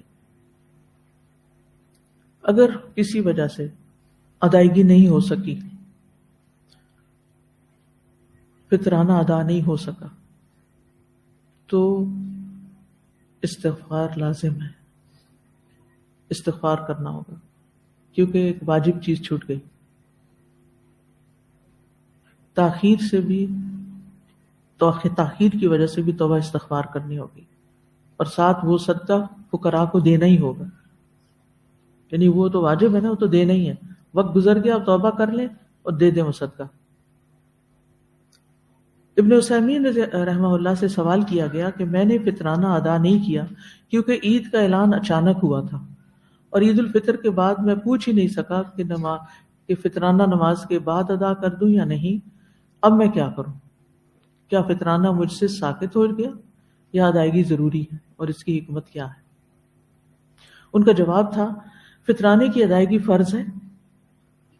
ابن عمر بیان کرتے ہیں رضی اللہ عنہ کہ رسول اللہ صلی اللہ علیہ وسلم نے فطرانہ فرض کیا تو یہ ہر مسلمان مرد اور عورت، بچے اور بوڑھے، آزاد اور غلام پہ فرض ہے. اگر فرض کیا جائے کہ عید اچانک ہوئی اور آپ پہلے سے ادا نہیں کر سکے تو آپ اسے عید کے دن ادا کر دیں، چاہے نماز کے بعد ہی کیوں نہ، کیونکہ فرضی عبادت کا وقت جب کسی عذر کی بنا پہ ختم ہو جائے تو عذر زائل ہوتے ہی اس کی ادائیگی کی جائے گی. یہ ایک اصول ہے. مثلا آپ کی نماز فرض تھی فجر کی، آپ پر، آپ کی آنکھ ہی نہیں کھلی، تو اب آپ کیا کریں گے؟ کیا کریں گے؟ سورج نکل آئے گا تو صدقہ کر دیں گے بس، فرض پڑھیں گے، نماز ادا کریں گے، اور ساتھ ہی اور کیا کریں گے؟ استغفار، توبہ بھی کریں گے کہ اللہ خطا ہو گئی، پتہ ہی نہیں چلا، بھول گئے، ان نسینا او اخطانا. ٹھیک ہے. ظہر کی نماز آپ کیلولا کرنے لیٹے، پتہ ہی نہیں چلا اور وقت نکل گیا، کیا کریں گے؟ جب اٹھیں گے، آنکھ کھلے گی تو پہلے ظہر پڑھیں گے، پھر عصر پڑھیں گے اور توبہ بھی کریں گے. تو انہوں نے یہی کہا کہ آپ کو فطرانے کی ادائیگی اب کر دینی چاہیے، حالانکہ وہ کئی دن گزر چکے تھے. عذر کی بنا پر تاخیر ہونے پر فطرانہ قبول ہوگا یا نہیں، اس کے بارے میں شیخ کہتے ہیں اگر کسی عذر مثلاً بھولنے کی بنا پر، بھول گیا انسان، یا پھر چاند رات کو فقراء نہ ملنے کی وجہ سے، کوئی فقیر ہی نہیں ہے آس پاس، ایسے پوش علاقے میں رہتے ہیں کہ دور دور کوئی نہیں، تو فطرانے کی ادائیگی میں تاخیر ہو گئی، تو فطرانہ قبول ہوگا، چاہے اس نے اسے اپنے مال میں واپس شامل کر دیا یا اسے فقیر اور محتاج کے آنے تک باقی رکھا، یعنی اس کو سنبھال رکھا کہ اب جب موقع ہوگا دے دوں گا. امام مسجد کو چاہیے کہ وہ جمع کردہ فطرانہ فقراء اور ضرورت مندوں کو ادا کر دے، اور اگر اس کے علاقے میں فقراء اور ضرورت مند نہیں ملتے تو پھر کسی اور علاقے اور ملک میں بھیج دے، جہاں ضرورت ہے وہاں بھیج دیا جائے. یعنی اگر آپ کے آس پاس کوئی لینے والا نہیں تو آپ کہیں دور جائیں اور وہاں پر ادا کریں، لیکن دینا ضروری ہے. ہر انسان اپنا اور اپنے زیر کفالت لوگوں کا صدقہ فطر ادا کرے، یعنی اپنا، بیوی کا، بچوں کا، چاہے بیوی کے پاس مال ہو وہ اپنی اولاد کی طرف سے بھی ادا کرے گا جن کی خاص طور پہ شادی نہیں ہوئی. لیکن اگر شادی کے بعد بچے محتاج ہیں، اپنا فطرانہ خود ادا نہیں کر سکتے، تو پیرنٹس کو چاہیے کہ وہ بھی ان کا بھی ادا کر دیں. یعنی محتاج اولاد کا بھی ادا کیا جا سکتا ہے، اور محتاج والدین کا بھی ادا کیا جا سکتا ہے. مثلا آپ کے ساس سسر آپ کے ساتھ رہتے ہیں، وہ کماتے نہیں ہیں، ان کے پاس پیسے نہیں ہیں، لیکن ان کا بھی فطرانہ ہے، تو وہ بھی آپ کو ادا کرنا ہوگا. ماں باپ آپ کے ساتھ ہیں، ان کی طرف سے بھی فطرانہ دے دیں. یعنی چھوٹے سے چھوٹے بچے اور بوڑھے سے بوڑھے شخص کا بھی فطرانہ ادا کرنا ہوگا جو آپ کے گھر میں رہتے ہیں. لیکن سروٹس کا ادا کرنا آپ کی ذمہ نہیں. غلام کا ادا کیا جاتا ہے لیکن سروٹس کا آپ کے اوپر لازم نہیں. آپ کرنا چاہیں تو ٹھیک ہے، صدقہ ان کی طرف سے بھی دے دیں اور انہی کو دے دیں. اب یہ ہے کہ اگر کوئی شخص اتنا غریب ہے کہ اس کے پاس ہے ہی کچھ نہیں دینے کو، تو وہ نہ دے، پھر وہ مکلف ہی نہیں ہے، کیونکہ وہ تو لینے والوں میں شامل ہے. اولاد اگر مالدار ہے تو وہ خود دے سکتی ہے، تو بہتر ہے وہ خود اپنا دے. ان کی طرف سے پھر ذمہ داری نہیں ہے باپ کی کہ وہ ادا کرے. اگر دے دیتا ہے تو خوشی کی بات ہے، اگر نہیں دیتا تو وہ پوچھا نہیں جائے گا. ہاں محتاج ہے وہ یا چھوٹی ہے اولاد تو پھر والدین کی ذمہ داری بنتی. صدقہ فطر کی مقدار کیا ہے؟ غلے کا 1 صاع، 2.5 کلو. ابو سعید خدری کہتے ہیں ہم نبی صلی اللہ علیہ وسلم کے عہد مبارک میں خوراک کا 1 صاع بطور صدقہ فطر دیتے تھے. 1 صاع سے مراد نبی صلی اللہ علیہ وسلم کا صاع ہے، یہ اس آدمی کی ہتھیلیوں کے 4 چلو بنتے ہیں، یعنی وہ ایسے کرتے ہیں 4 چلو، جس کی بناوٹ درمیانے درجے کی ہو. صدقہ فطر کسی بھی کھانے کی چیز میں سے نکالا جا سکتا ہے جو بطور غذا استعمال ہوتی. اب مثلا ساؤتھ امریکہ میں لوگ مکئی کھاتے ہیں، گندم نہیں. بنگلہ دیش وغیرہ میں لوگ چاول کھاتے ہیں، ٹھیک ہے. کچھ علاقوں میں لوگ آلو کھاتے ہیں، یعنی اسٹیپل فوڈ کے طور پر. تو جس علاقے کی جو بھی اسٹیپل فوڈ ہے اس کے مطابق وہ نکالے گا، جیسے گندم، مکی، چاول، لوبیا، مسور کی دال، چنے وغیرہ، جو لوگوں کی غذا اور خوراک بن سکے. تو نبی صلی اللہ علیہ وسلم نے 1 صاع کو دینا لازم قرار دیا ہے، اور صحابہ کرام صدقہ فطر انہی چیزوں سے نکالتے تھے جنہیں وہ بطور غذا استعمال کرتے تھے۔ افضل یہی ہے کہ کائنڈ میں، یعنی کھانے کی چیز ہی صدقے میں نکالی جائے، یہ اصل سنت ہے۔ لیکن اگر آپ کے پاس کوئی چارہ نہیں ہے، نہ خریدنے کا، نہ تقسیم کرنے کا، تو پھر آپ کیش بھی دے سکتے ہیں، ٹرانسفر کر سکتے ہیں، غریبوں کو جائز کیش بھجوا سکتے ہیں، موبائل تو ان کے پاس بھی ہے۔ تو پھر اسی طرح یعنی رقم کی کوئی بھی شکل آپ دے سکتے ہیں، اور پھر جس ملک میں آپ رہتے ہیں نا اس کی کرنسی میں دیں گے، جو آپ کا بیس کا یعنی بیس ہے، جہاں اب آپ کا ریزیڈنس ہے۔ بعض لوگ کیا کہتے ہیں رہتے امریکہ میں ہیں اور فطرانہ پاکستان میں دیتے ہیں، پاکستانی کرنسی کے مطابق یا پاکستانی قیمت کے مطابق۔ نہیں، آپ جہاں رہتے ہیں نا، چاہے آپ عید ہی کرنے آئے ہیں تو اپنے حساب سے دیجیے۔ پھر اسی طرح مختلف جو چیزیں ہیں ان کی قیمت بھی فرق ہوتی ہے۔ مثلاً اگر آپ کشمش دیں تو اس کی قیمت کچھ اور ہوگی، اگر آپ گندم دے رہے ہیں تو کچھ اور ہے، چاول اور گندم میں بھی فرق ہوتا ہے۔ تو ایسی صورت میں آپ اپنی پسند کی چیز دیں، یعنی اگر آپ کو چاول زیادہ پسند ہے تو آپ، یہ لازم نہیں ہے، میں صرف مشورہ دے رہی ہوں کہ جو اپنے لیے پسند ہے وہ دوسروں کے لیے بھی پسند کریں، افضل یہ ہے۔ لیکن کچھ بھی دے سکتے ہیں، آپ کا فرض پورا۔ ایک ہوتا ہے فرض پورا کرنا، کھڑے ہوئے ہیں روٹین میں نماز بس مشین بن کے پڑھ لی، اور ایک ہے ہر چیز، ہر جو فرض ہے اس کو اور ہر رکن جو ہے اس کو افضل طریقے سے ادا کر کے خوبصورتی کے ساتھ۔ کچھ چیزیں آپ ایسے ہی شاپر میں ڈال کے دے دیتے ہیں، اور کچھ چیزیں آپ تھوڑی سی اچھی حالت میں دیتے ہیں، آپ ردی مال بھی نکالتے ہیں، آپ اچھا مال بھی نکالتے ہیں، جو میسر ہو۔ آپ کے پاس اللہ نے زیادہ دیا ہے تو فقراء کو زیادہ دیں۔ کیا اللہ کو دینے سے کہیں کمی آ جاتی ہے؟ اللہ کے لیے خرچ کرنے سے کہیں کمی نہیں آتی، اور جتنا اچھا دیں گے نا اتنا اچھا ملے گا۔ جی انشاءاللہ۔ تو اور پھر آپ دیکھیے کہ کس کس کو دینا ہے، صدقہ فطر کس کو دیں، کیونکہ یہ بھی زکوٰۃ الفطر ہے نا۔ تو بعض علماء نے کہا ہے کہ 8 قسموں میں سے تقسیم کیا جائے گا، یعنی جو زکوٰۃ کے 8 مصارف ہیں نا ان میں سے کسی مصرف میں دے دیں۔ اور ایک قول یہ ہے کہ صرف فقیروں اور مسکینوں کو ہی دینا چاہیے، اور امام ابن تیمیہ اور امام ابن قیم نے اسی کو ترجیح دی ہے، اور معاصرین میں سے ابن باز نے اس کو ترجیح دی ہے۔ کس بات کو؟ کہ فقیروں اور مسکینوں کو ہی دیں، ورنہ اس کی بھی اجازت ہے۔ اور صدقہ فطر کے لیے نیک فقراء کو تلاش کریں جو نماز وغیرہ پڑھتے ہیں، کیونکہ آپ جس کو دیں گے وہ کھائے گا، اس کے جسم کی طاقت بنے گی، وہ عبادت کرے گا، ثواب بڑھتا جائے گا۔ ٹھیک ہے۔ صدقہ فطر مسجد یا خیراتی منصوبوں میں نہیں دیا جا سکتا کہ کوئی مسجد بنا رہا ہے، کوئی مدرسہ بنا رہا ہے تو آپ وہاں پر صدقہ فطر دے دیں کہ وہ اپنی مسجد پوری کر لے، ایسے نہیں ہوگا۔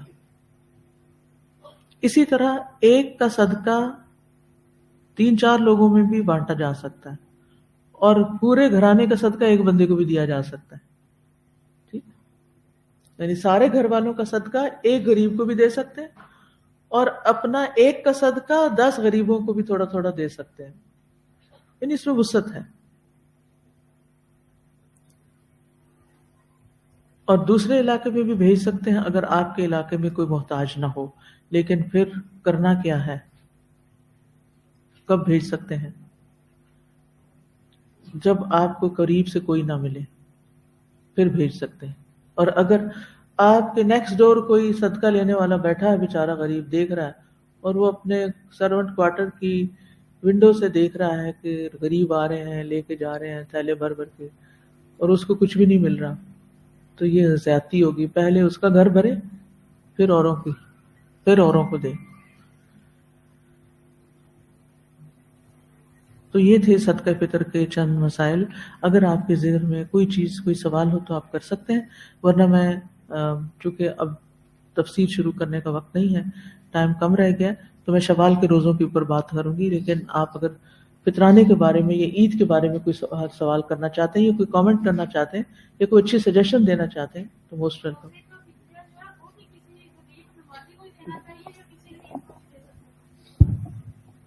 جی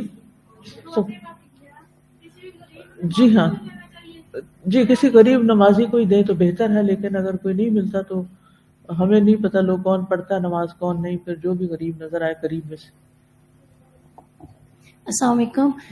صدقہ کی بات ہو رہی تھی تو ایک بس ریمائنڈر دینا تھا اسکول کے حوالے سے کہ الحمدللہ ہمارا جو اسکول ہے وہ اسٹارٹ ہوا ہے، تو اس کے لیے بس تھوڑا سا یہ تھا کہ سارے بڑھ چڑھ کے حصہ لیں. اس کے لیے ہماری ابھی اینٹ ڈرائیو ایک اسٹارٹ ہوئی ہے، تو اس میں یہ ہے کہ اپنی طرف سے، اپنی فیملی کی طرف سے ضرور اس میں بڑھ چڑھ کے حصہ لیں.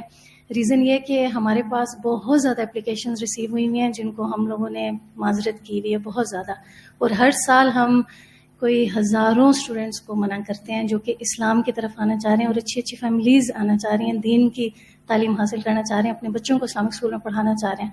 تو اس کے لیے آپ سب سے جو ہے وہ درخواست ہے کہ بڑھ چڑھ کے جو ہے وہ اسٹرائک میں حصہ خیر کے مختلف کاموں میں حصہ ڈالنا چاہیے. ہمیں نہیں پتا کہ کل قیامت کے دن کون سی بار کتنی اونچی ہو جائے. جی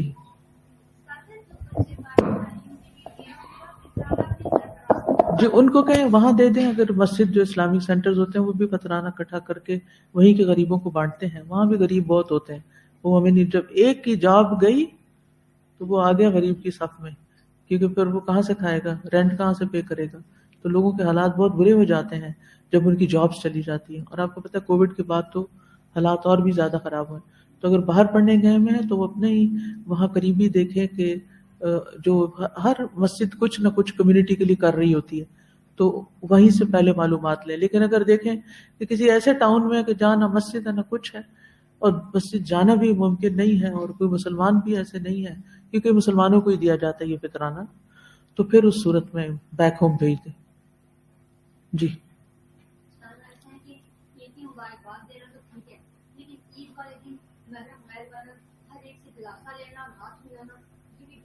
جی ہاں، یہ بھی دیکھنے میں آتا ہے کہ آپ نے بڑی اچھی بات کی طرف توجہ دلائی ہے کہ بعض اوقات ہم عید تک اذان سن لیتے.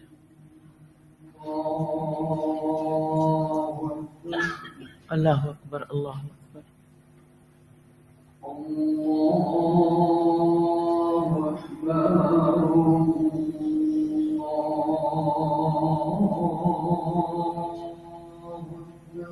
اللہ اکبر اللہ. أشهد أن لا إله إلا الله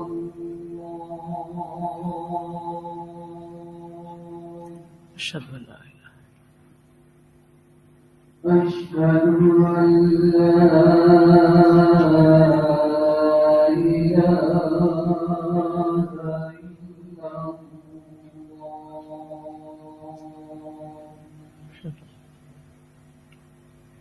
أشهد أن محمدا رسول الله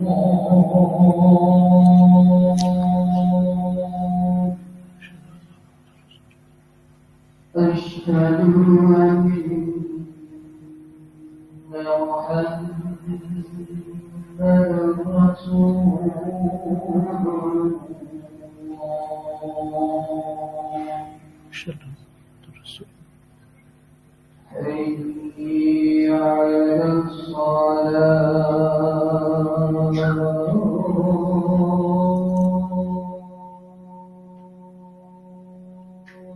حول ولا قوة. حي على الصلاة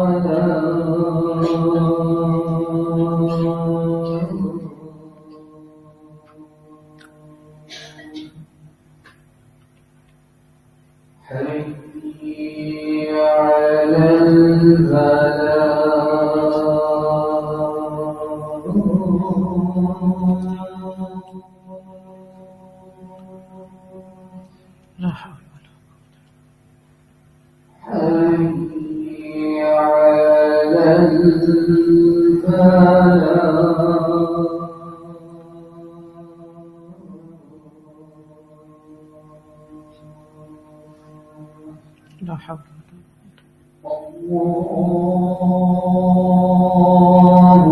ولا الله قوة.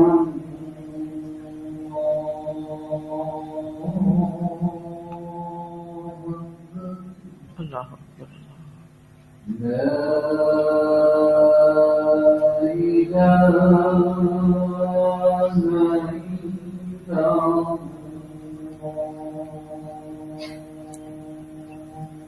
لا إله إلا الله.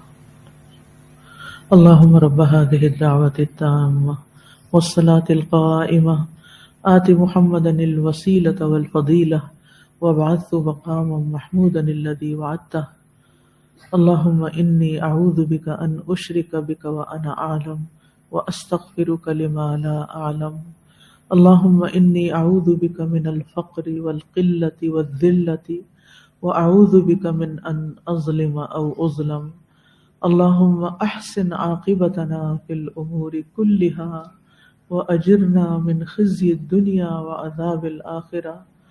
اللهم أحسن عاقبتنا في الأمور كلها وأجرنا من خزي الدنيا وعذاب الآخرة.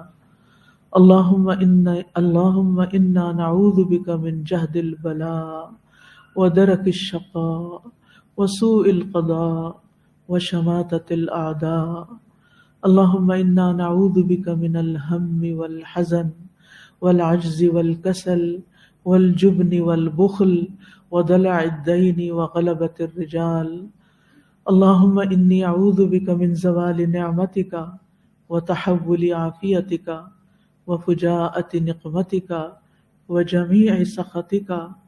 اللهم إنا نعوذ بك من علم لا ينفع ومن قلب لا يخشع ومن نفس لا تشبع ومن دعوة لا يستجاب لها.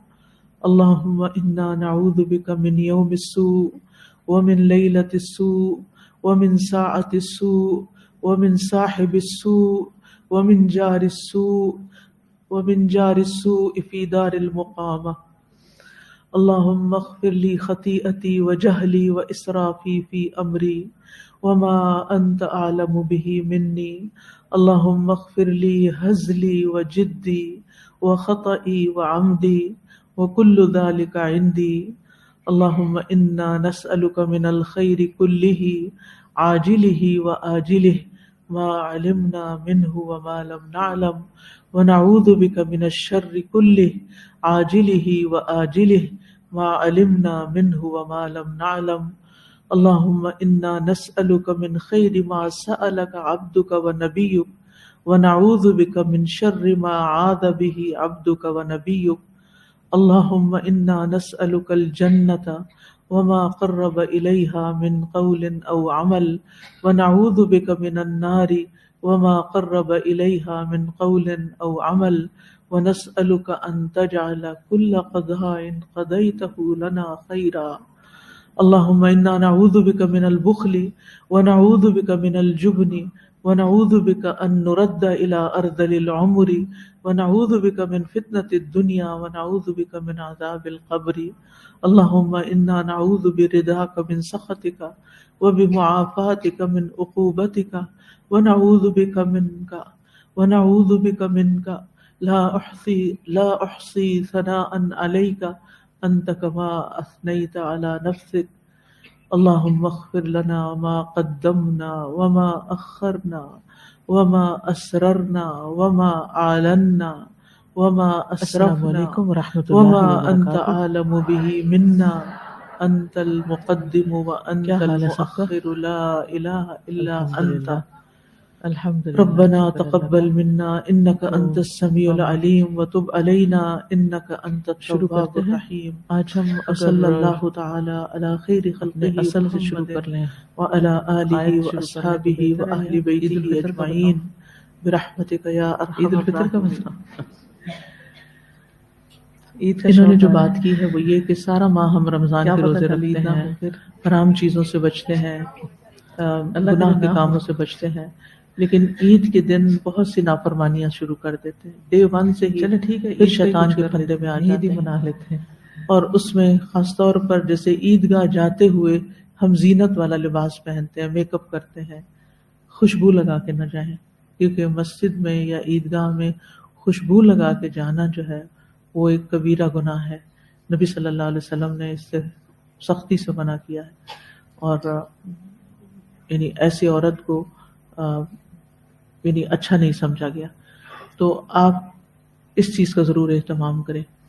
دوسری بات یہ ہے کہ اگر آپ نے میک اپ کیا ہوا یا زینت والا لباس ہے تو آپ اچھی طرح اپنے آپ کو اوڑھ ڈھانک کے جائیں، ایکسپوز نہ کریں اپنی خوبصورتی کو، کیونکہ قرآن مجید میں اللہ تعالیٰ نے عورتوں کے لیے کیا حکم دیا ہے؟ بل یضربن بخمرہن علی جیوبہن ولا یبدین زینتہن. ایک چھوٹا سا کتابچہ بنایا گیا تھا اظہار زینت کس کے لیے، یعنی یہ اپنی زینت ہم کس کس کو دکھاتے ہیں اور کیوں دکھاتے ہیں. تو وہ آپ میں سے ہر ایک کے پاس ہونا چاہیے، اور اس کو بھی ماس اسکیل پر تقسیم کرنا چاہیے تاکہ لوگوں کو پتہ چلے، خصوصاً خواتین کو، کہ ان کی زینت ہر مرد کے لیے نہیں ہے. ہم سستی انٹرٹینمنٹ نہیں ہے مردوں کے لیے کہ وہ ہمیں دیکھ دیکھ کے انجوائے کریں یا خوش ہوں. ہمیں اپنی زیب و زینت کو چھپا کے رکھنا چاہیے، جس میں ہمارے جسمانی فگرز بھی آتے ہیں اور اس کے ساتھ ساتھ ہماری میک اپ اور اچھے خوبصورت لباس وغیرہ بھی آتا ہے.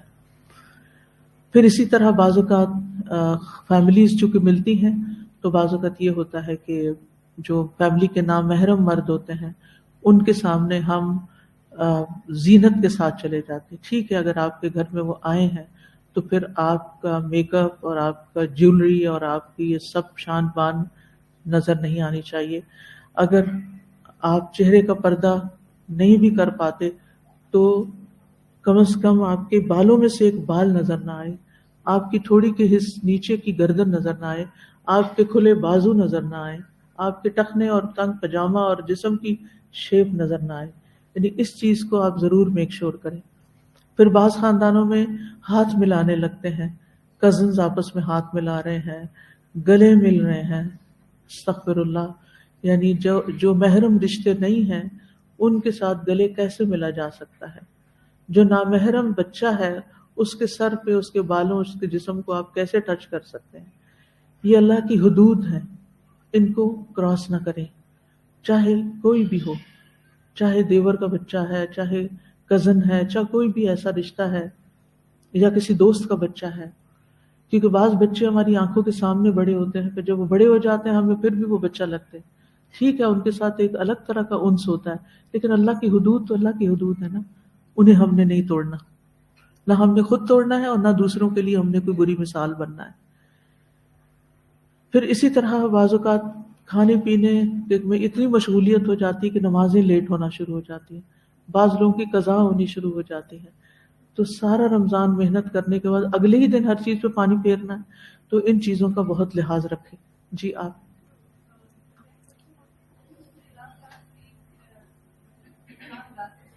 جی ہاں، ینگ بچے خاص طور پر بازاروں میں نکل جاتے ہیں چاند رات کے نام سے، اور پھر وہاں جو کچھ ہوتا ہے اللہ اکبر. مرد حضرات سے خواتین چوڑیاں پہن رہی ہوتی ہیں، مہندیاں لگوا رہی ہوتی ہیں. پتہ نہیں کہاں گئی عقل ہماری، ہمیں کیوں نہیں سمجھ آتا کہ یہ نان محرم ہے، ان کے ہاتھ میں ہم اپنا ہاتھ نہیں پکڑا سکتے، ان کے ہاتھ سے چوڑی نہیں پہن سکتے، ان سے مہندی نہیں لگوا سکتے، لیکن کھلے عام سب کچھ ہو رہا ہوتا ہے اور احساس بھی نہیں ہے. تو ان برائیوں سے بھی رکنا چاہیے. امر بالمعروف اور نہی عن المنکر دونوں چیزیں ہونی چاہیے. جی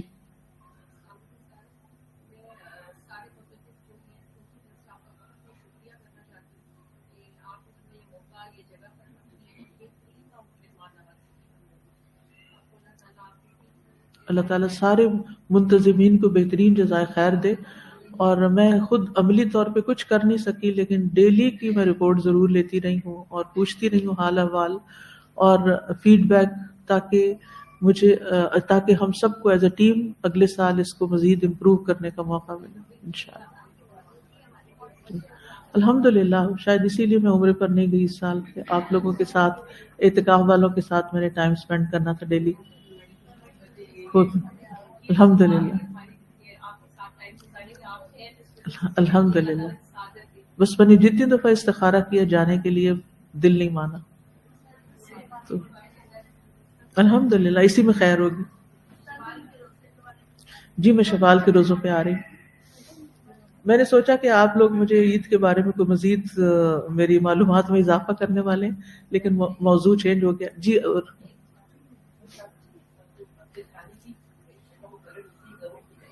جی اوکے ہاں بالکل.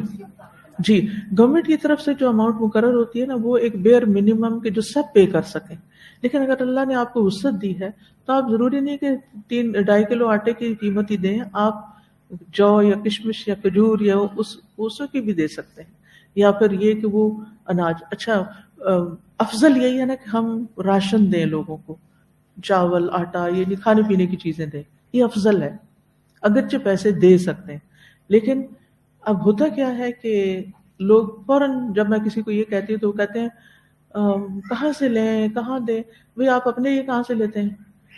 اور دینے کے لیے آپ نے پلاننگ کیوں نہیں کی کہ میں نے اس سال روزے رکھنے کی تھی نا، اپنی ساری افطاری کی تھی، راشن رمضان سے پہلے اکٹھا لا کے رکھ لی گروسری کر کے. سب میں دیکھ رہی تھی کہ جو ہی رمضان قریب آیا تو سب فکر مند تھے کہ اب مہینے بھر کی گروسری لا کے رکھ دیں تاکہ روز روز بازاروں میں نہ جانا پڑے، خصوصاً ڈرائی راشن جو ہے. تو آپ نے غریبوں کے لیے کیوں نہیں پلاننگ کی کہ آپ نے خود بانٹنا ہے، سارے خاندان نے مل کے بانٹنا ہے. اگر کوئی آرگنائزیشن بانٹ رہی ہے، جیسے الہدا میں بعض اوقات لاسٹ ڈے یا ایسے ٹائم پہ لوگ پیسے بھیج دیتے ہیں، یہ ہماری طرف سے فطرانہ دے، کیونکہ اسے عید سے پہلے دینا لازم ہے. یہ یاد رکھیے، کوئی بھی ذمہ داری نہ لے کسی کی جب تک وہ اس کمٹمنٹ کو نہ پورا کر سکے. اب وہ کیا ہے، ساری ٹیم چھٹی پہ چلی گئی، عید منانے چلی گئی، اب کوئی ایک آدھ بیچارہ رہ جاتا ہے اور وہ پھر بازاروں میں بھاگ رہا ہوتا ہے کہ سامان اکٹھا بھی کرے اور گاڑی پہ رکھ کے تو غریبوں کو بانٹ کے بھی آئے، تو بڑی مشکل ہو جاتی. تو اس سلسلے میں بھی انشاءاللہ ہم پلاننگ کرنے والے ہیں کہ نیکسٹ ایئر رمضان راشن کی میں تو ہم فطرانہ نہیں ڈال سکتے کیونکہ وہ تو ارلی تقسیم ہو جاتا ہے. یہ فطرانہ ڈلے گا ہی فطرانے کے طور پر عید سے پہلے ہی دیا جائے گا. تو عید سے 1-2 دن پہلے ہی اگر لوگ ادا کر دیں اور پھر اس کو تقسیم کرنے کے لیے پلاننگ ہو جائے تو بیسٹ ہے. جی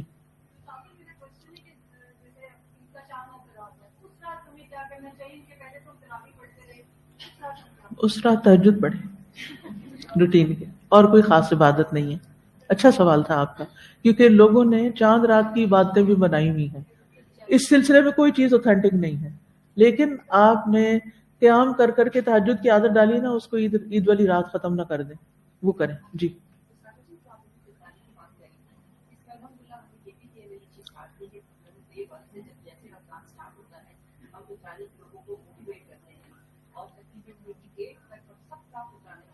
نہیں کر سکتے، 28 تک کر ہی نہیں سکتے. فطرانہ صرف 28 کے بعد لیا جا سکتا ہے.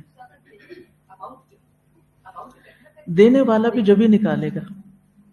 جی ہاں، پہلے نہیں نکال سکتے، نہیں نکالا جا سکتا. آپ کے روزے ہی نہیں مکمل ہوئے جن کا فطرانہ آپ نے دینا ہے. یہی تو اصل مشکل ہے، کیونکہ اس دفعہ میں نے اس چیز کو، کیونکہ مجھے تھوڑا ٹائم مل گیا تو اس کو میں نے ڈیٹیل میں ڈسکس کیا ہے اور پڑھا ہے اس کے بارے میں.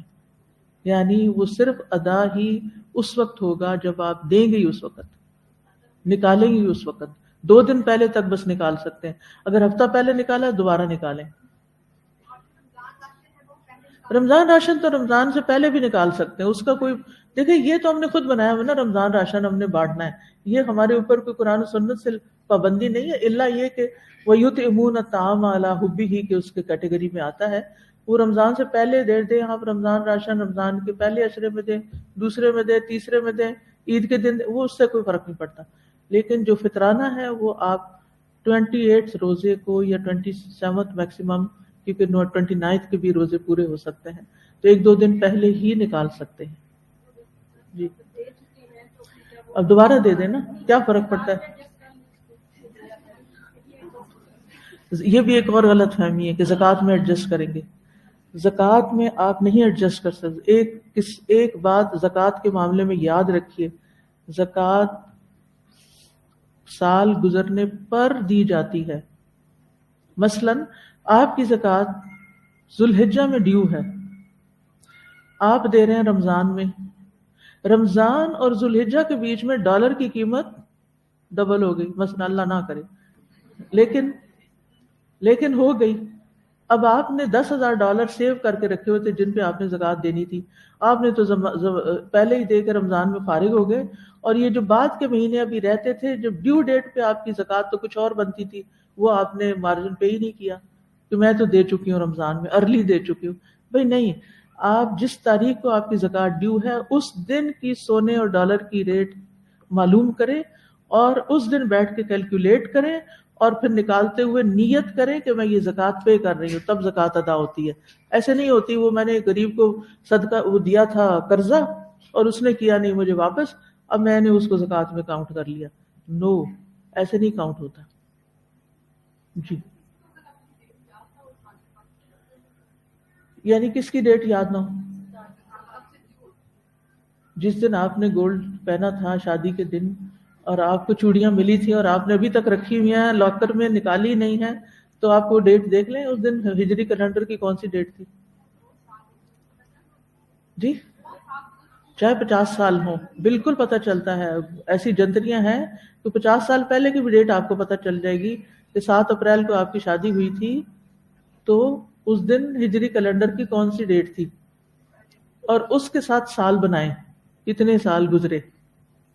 یہ دیکھیں، جو نماز، جو ایک چیز اصول یاد رکھیے، جو چیزیں فرض ہیں نا، فرض جن کی ادائیگی فرض ہے، جیسے نماز ہے، روزہ ہے، زکوٰۃ ہے، حج ہے، صدقہ فطر کی ادائیگی ہے، ان میں منمانیاں نہیں کر سکتے ہم کہ اپنی طرف سے چیزوں کو آگے پیچھے کر دیں. وہ ان کے کچھ اصول ہیں، کچھ شرائط ہیں، ارکان ہیں، ان کو پورا کر کے آپ کو کرنا ہوگا. ٹھیک ہے جی. جی آپ کچھ کہہ رہے ہیں؟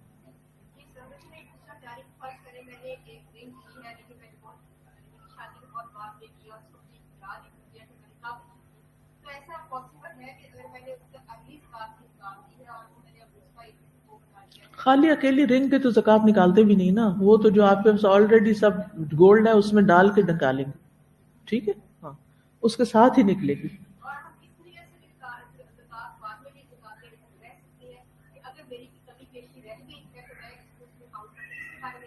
جی، وہ پھر ایکسٹرا تو آپ کچھ بھی کریں. ہاں؟ جی جی جی. دیکھیں ایک دن ریٹ، کچھ آج کل حالات ایسے ہیں ہر دن ریٹ چینج ہو رہا ہے، اور اگر آپ کے پاس اللہ کا دیا ہوا بہت ہے تو ہزاروں کا فرق پڑتا ہے. اگر مثال کے طور پر آپ نے $10,000 اللہ سب کو دے رکھے ہوئے ہیں سال بھر کسی ایمرجنسی کو میٹ کرنے کے لیے یا حج پہ جانے کے لیے کچھ بھی، اور جس دن آپ کی ڈیو ڈیٹ تھی، جس دن سے آپ نے لے کے رکھے، اس دن سے لے کے آج کی ڈیٹ پہ آپ نے دیکھا کہ ریٹ جو ہے مثلا 300 ہے، اور ایک دن بعد 301 ہو گیا، تو کتنے روپے کا فرق پڑا؟ 10,000 روپے کا فرق پڑ گیا. اب غریب کے لیے یعنی ایک دن کے فرق میں اگر $1 بڑھ گیا، قیمت ڈالر کی قیمت $1 بڑھ گئی ہے، اور آپ نے ایک دن پہلے ہی زکوٰۃ نکال دی کہ چل میں جلدی کر لوں، اور جس دن آپ کی ڈیو تھی اس دن ریٹ اور بڑھ چکا تھا، اور 10,000 کے آپ نے 10,000 روپے بنتے تھے ایکسٹرا، تو اس کی تو پھر نکلا ہی نہیں.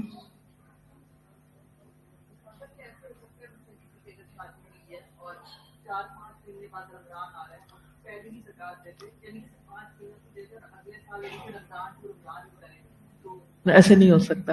وہ کیا کرے کہ جس مہینے کی زکوٰۃ ڈیو ہے نا، اس مہینے سے اس مہینے پر جا کے کیلکولیشن کرے. رمضان میں دینا چاہتا ہے تو ان ایڈوانس کچھ دے دے، مثلا آدھی پونی جتنی بھی، اور جس دن اس کی بنتی ہے اس دن سارا حساب لگائے اور پھر کمی بیشی پوری کر دے. نہیں وہ نہیں، ایسے نہیں کر سکتے. جو سال پورا ہونا شرط ہے اس میں، ایسے بھی نہیں.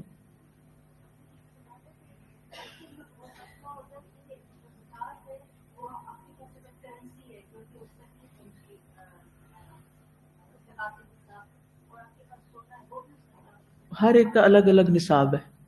جیسے گائے کا الگ ہے، بھینس وہ بکریوں کا الگ ہے، اونٹوں کا الگ ہے.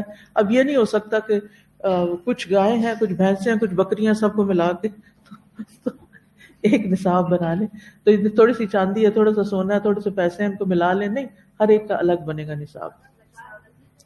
آپ مجھے شوال کے روزے بتانے دیں گے؟ دیکھیے زکوٰۃ میں تو میرا الگ ایک لیکچر ہونا چاہیے نا، اس کیونکہ نماز کا ٹائم ہو گیا. جی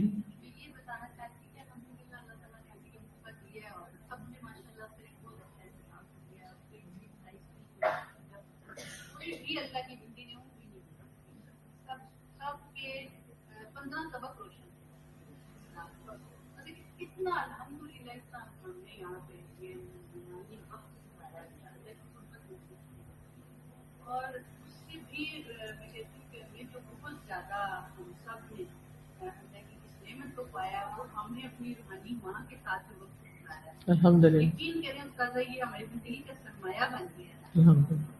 اور ہم نے آپ سے اتنا کچھ سیکھا ہے، ویسے بھی ہم سیکھتے ہیں. میں یہ کہتی ہوں کہ اس طرح سے میری زندگی میں شامل ہے، جہاں بھی جاؤں مجھے لگتا ہے کہیں بھی ہم دو لوگ بیٹھتے ہیں تو ہم آپ کی باتوں کا، ہم قرآن کا، اس قرآن و سنت کی باتیں کیا کریں. جی اور زیادہ میں نے یہ کہنا تھا کہ جیسے آپ یہ 10 دن ہم نے آپ سے لائف جو خزانہ سمیٹا ہے، جی تو صدقہ تو ہم کرنے کا سب لوگوں نے صدقے کا بتایا، تو یہ خزانہ ہم نے سمیٹا ہے، تو اس کو بھی آپ، یہ بھی آپ صدقہ کریں. بالکل، اوروں سے شیئر کریں. جہاں بھی آپ کی عید کی گیٹ ٹوگیدر ہو، آپ یہ جو عید کے کوئی نہ کوئی خیر کی بات. جی عید کی گیٹ ٹوگیدر میں رمضان کیسے گزرا اس کو شیئر کریں آپس میں، اور ان سے بھی پوچھیں. دیکھیں بعض اوقات پتہ کیا ہوتا ہے، فیملی اکٹھی ہوئی نا، عورتیں گھس گئی پکانے، بچے شور مچانے، اور مرد سیاست پہ بات کریں. عید منائی جا رہی، کیا عید ہے یہ؟ ٹھیک ہے پکانے کا وقت چاہیے، پکا لیں، پکا کے رکھ لیں، پھر بچوں کو بھی بلائیں، مردوں کو بھی بلائیں، سب کو بٹھائیں، اور سب بیٹھ کے ایک ایک بات کرے. عید آپ کے روزے کیسے گزرے، آپ نے کیا کیا، آپ کو کیا اچھا لگا، آپ کو کیا نہیں کیا، یعنی سارے ایک اجتماعی بات کریں. افسوس یہ ہے کہ ہم کسی بھی شادی پارٹی دعوت کہیں بھی جاتے ہیں نا، 2 بندے 3 بندے، وہ یہ بحث کر رہے، وہ باتیں کر رہے، وہ باتیں، کچھ پتہ نہیں چلتا کہ کیا کرنے گئے تھے اور کیا کر کے آئے. تو کہیں بھی ہو اکٹھے بیٹھے ہیں اور تھوڑی سی بات جو ہے وہ آپس میں مل کے، اور اگر بہت زیادہ لوگ ہیں، مثلا فیملی اللہ کے فضل سے بہت بڑی ہے، تو جس بیس پہ بیٹھے ہیں اس پر بھی کوئی علمی بات کر لیں، کوئی کام کی بات کر لیں، کوئی حال چال پوچھ لیں، اور پھر کوئی اچھا سا مشورہ دے دے دوسرے کو. جب حال پوچھیں گے نا، کوئی اپنا دکھ درد بیان کرے. تو جو ان دنوں میں آپ نے وظیفے وغیرہ سیکھے وہ بھی شیئر کر لیں. چلیں تھوڑا سا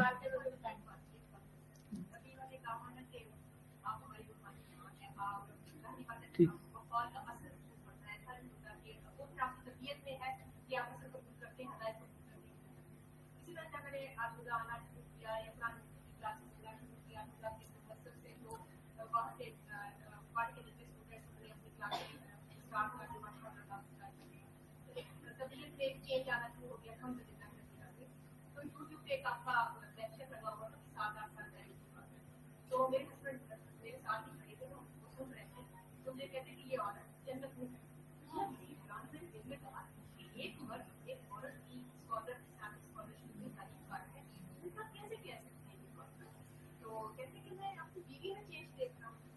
الحمد للہ.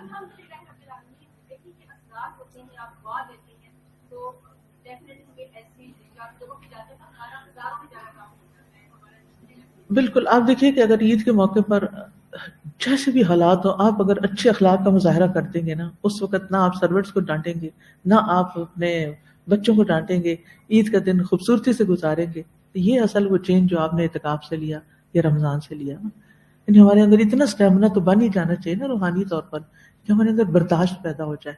آج میں نے صابرین صبر پہ بات کرنی تھی، وہ بہت کچھ تیار کر کے لائی تھی کہ صبر کا مہینہ تو گزر گیا، اب دیکھیں کیا ہوتا ہے.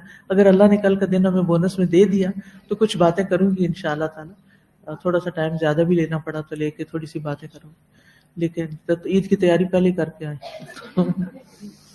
تو اب میں ذرا شوال کے روزے بتا دوں، جسٹ ان کیس اگر کل کا دن نہ ملا تو ایٹ لیسٹ روزے تو آپ رکھیں نا. شوال کے روزوں کی اپنی فضیلت ہے. ابو ایوب انصاری رضی اللہ عنہ سے روایت ہے، انہوں نے بیان کیا کہ اللہ کے رسول صلی اللہ علیہ وسلم نے فرمایا کہ جو آدمی رمضان کے روزے رکھے پھر اس کے بعد شوال کے 6 روزے رکھے تو یہ سال بھر کے روزے رکھنے کی طرح ہے، سال بھر کے روزے رکھنے کی طرح۔ صوبان کہتے ہیں کہ نبی صلی اللہ علیہ وسلم نے فرمایا جو شخص ماہ رمضان کے روزے رکھے تو 1 مہینہ 10 مہینوں کے برابر ہے، کیونکہ ایک نیکی 10 کے برابر ہے، اور عید الفطر کے بعد کے 6 دن کے روزے تو یہ اس طرح پورے سال کے روزوں کے برابر ہو جائے گا، 60۔ یعنی رمضان کے روزے 10 گنا یعنی 10 مہینے، اور شوال کے 6 روزے 2 ماہ کے برابر، تو اس طرح پورے سال کے روزے ہو گئے، 6 روزے 60 دن بن گئے نا، اور باقی جو ہیں رمضان کے وہ جو ہیں رمضان کے روزے 1 مہینہ جو ہے وہ 10 مہینوں کے برابر، اور 6 روزے 60 دنوں کے برابر، اور 2 مہینے وہ بن گئے، تو اس طرح 12 مہینے کے روزے ہو گئے۔ اس لیے کسی بھی طرح رکھ لیں، اور شروع میں ہی رکھ لینا بڑا فائدہ ہوتا ہے، لیکن جب بھی آپ چاہیں سارے مہینے میں رکھ سکتے ہیں۔ جی ہاں، تو پیر و جمعرات کا آپ شوال کی نیت سے رکھیں۔ جی ایام البیض کے پھر شوال کے نیت سے رکھیں، ٹھیک ہے، شوال کی نیت سے رکھیں۔ اس کی حکمت کیا ہے کہ پھر روزوں کے بعد پھر روزے، جیسے فرض نماز کے بعد پھر نفل سنت نماز، ایسے ہی فرض روزوں کے بعد نفل روزے، تو تاکہ جو کمی بیشی کوئی رہ گئی رمضان میں، ہوتا ہے نا سارا کچھ کر کے بھی کیا لگتا ہے کچھ نہیں کیا، حق نہیں ادا ہوا، کچھ اور کر لیں، ہاں، تو وہ یہ ایک نفسیاتی سی سیٹسفیکشن بھی ہوتی ہے، تھوڑے سے ایکسٹرا ڈیز۔ کسی بھی کام کو اگر آپ این ایکسٹرا مائل جائیں نا، مثلا آپ نے ایکسرسائز کرنی ہے، آپ کو 10 موومنٹس بتائی گئی ہیں کہ 10 دفعہ ہاتھ کیوں اسٹریچ کریں، تو آپ 11 کر لینا، ایک ایکسٹرا، تو وہ اٹ میٹرز۔ تو کسی بھی کام میں آگے جانے کے لیے، دنیا کے کام میں ذرا ایکسٹرا آپ کر لینا، تو دین کے کام میں آپ اپنی طرف سے ایکسٹرا نہیں کر سکتے، الا یہ کہ جو نوافل کی شکل میں بتایا گیا بس وہی ایکسٹرا کر سکتے ہیں۔ تو اس سے یہ ہے کہ آپ کے لیے یعنی آپ اپنے نفس کے خلاف جاتے ہیں، اور آپ اپنے نفس کو کنٹرول کر سکتے ہیں۔ تو ہر فرض کے بعد، جیسے عمرے یا جو حج ہے اس کے ساتھ عمرہ ہے، ساتھ ہی ایک ہی سفر میں دونوں کر دیے گئے ہیں، نماز کے ساتھ بھی نوافل ہیں، روزے کے ساتھ بھی ہیں، زکوٰۃ کے علاوہ بھی صدقات ہیں، ایک حدیث میں آتا ہے نا مال میں زکوٰۃ کے علاوہ بھی حق ہے۔ اب سوال یہ پیدا ہوتا ہے کہ شوال کا مہینہ ہی کیوں؟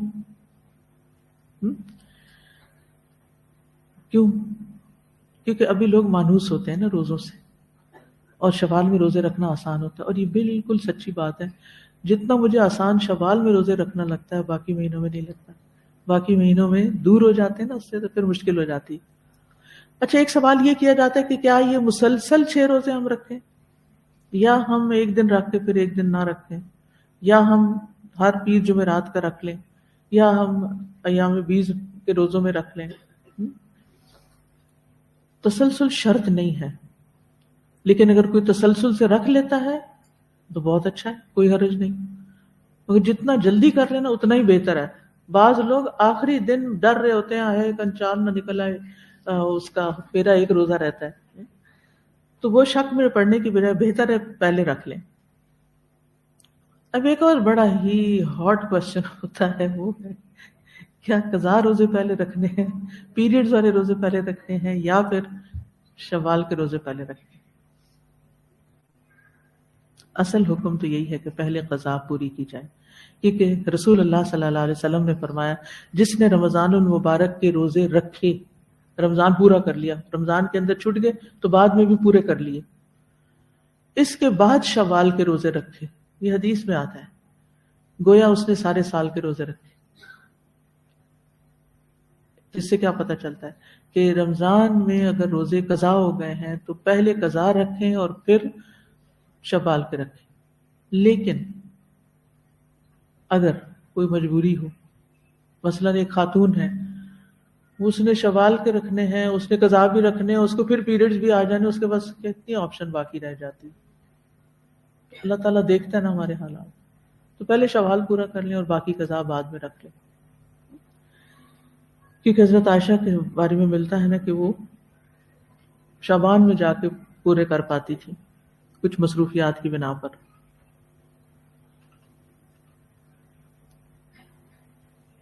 لیکن آپ یہ نہیں کر سکتے کہ شوال میں جو روزے 6 نہیں رکھ سکے تو آپ ذوالقعدہ میں قضا رکھیں شوال کی، یہ نہیں ہو سکتا. ذوالقعدہ ایک پھر حرمت والا مہینہ ہے، اس میں آپ الگ سے پھر روزے رکھیں. اب مثلا کسی نے 4 روزے رکھے شوال میں اور دو رہ گئے اس کے مجبوری یا عذر کی وجہ سے، تو جتنے آپ نے رکھے اتنا ثواب آپ کو مل جائے گا.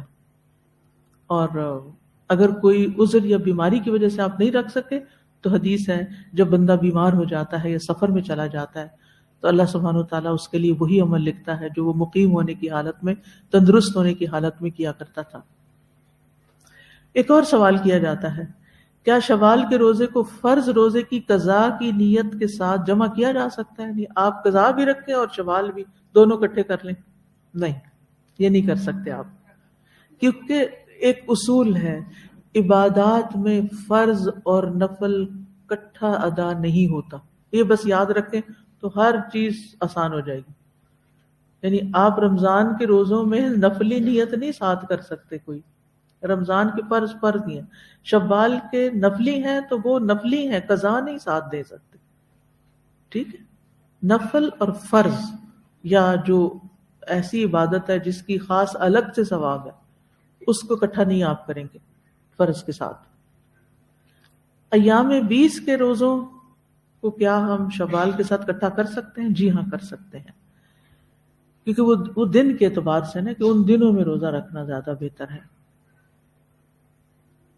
اسی طرح جمعرات اور منڈے کا روزے کو بھی وہ بھی افضل ہے باقی دنوں کی نسبت. تو اب مثلا آپ کوئی فرض ادا کر رہے ہیں تو نفل آپ کا ساقط ہو جاتا ہے. جیسے آپ مسجد میں داخل ہوتے تحیۃ المسجد آپ نے پڑھنے تھے لیکن امام نے فرض شروع کر دیے، آپ ڈائریکٹ فرض شروع کر دیں گے تو آپ کی تحیۃ المسجد ساقط ہو گئی. وآخر دعوانا ان الحمد للہ رب العالمین. سبحانک اللہم وبحمدک، اشہد ان لا الہ الا انت، استغفرک واتوب الیک. السلام علیکم ورحمۃ اللہ وبرکاتہ.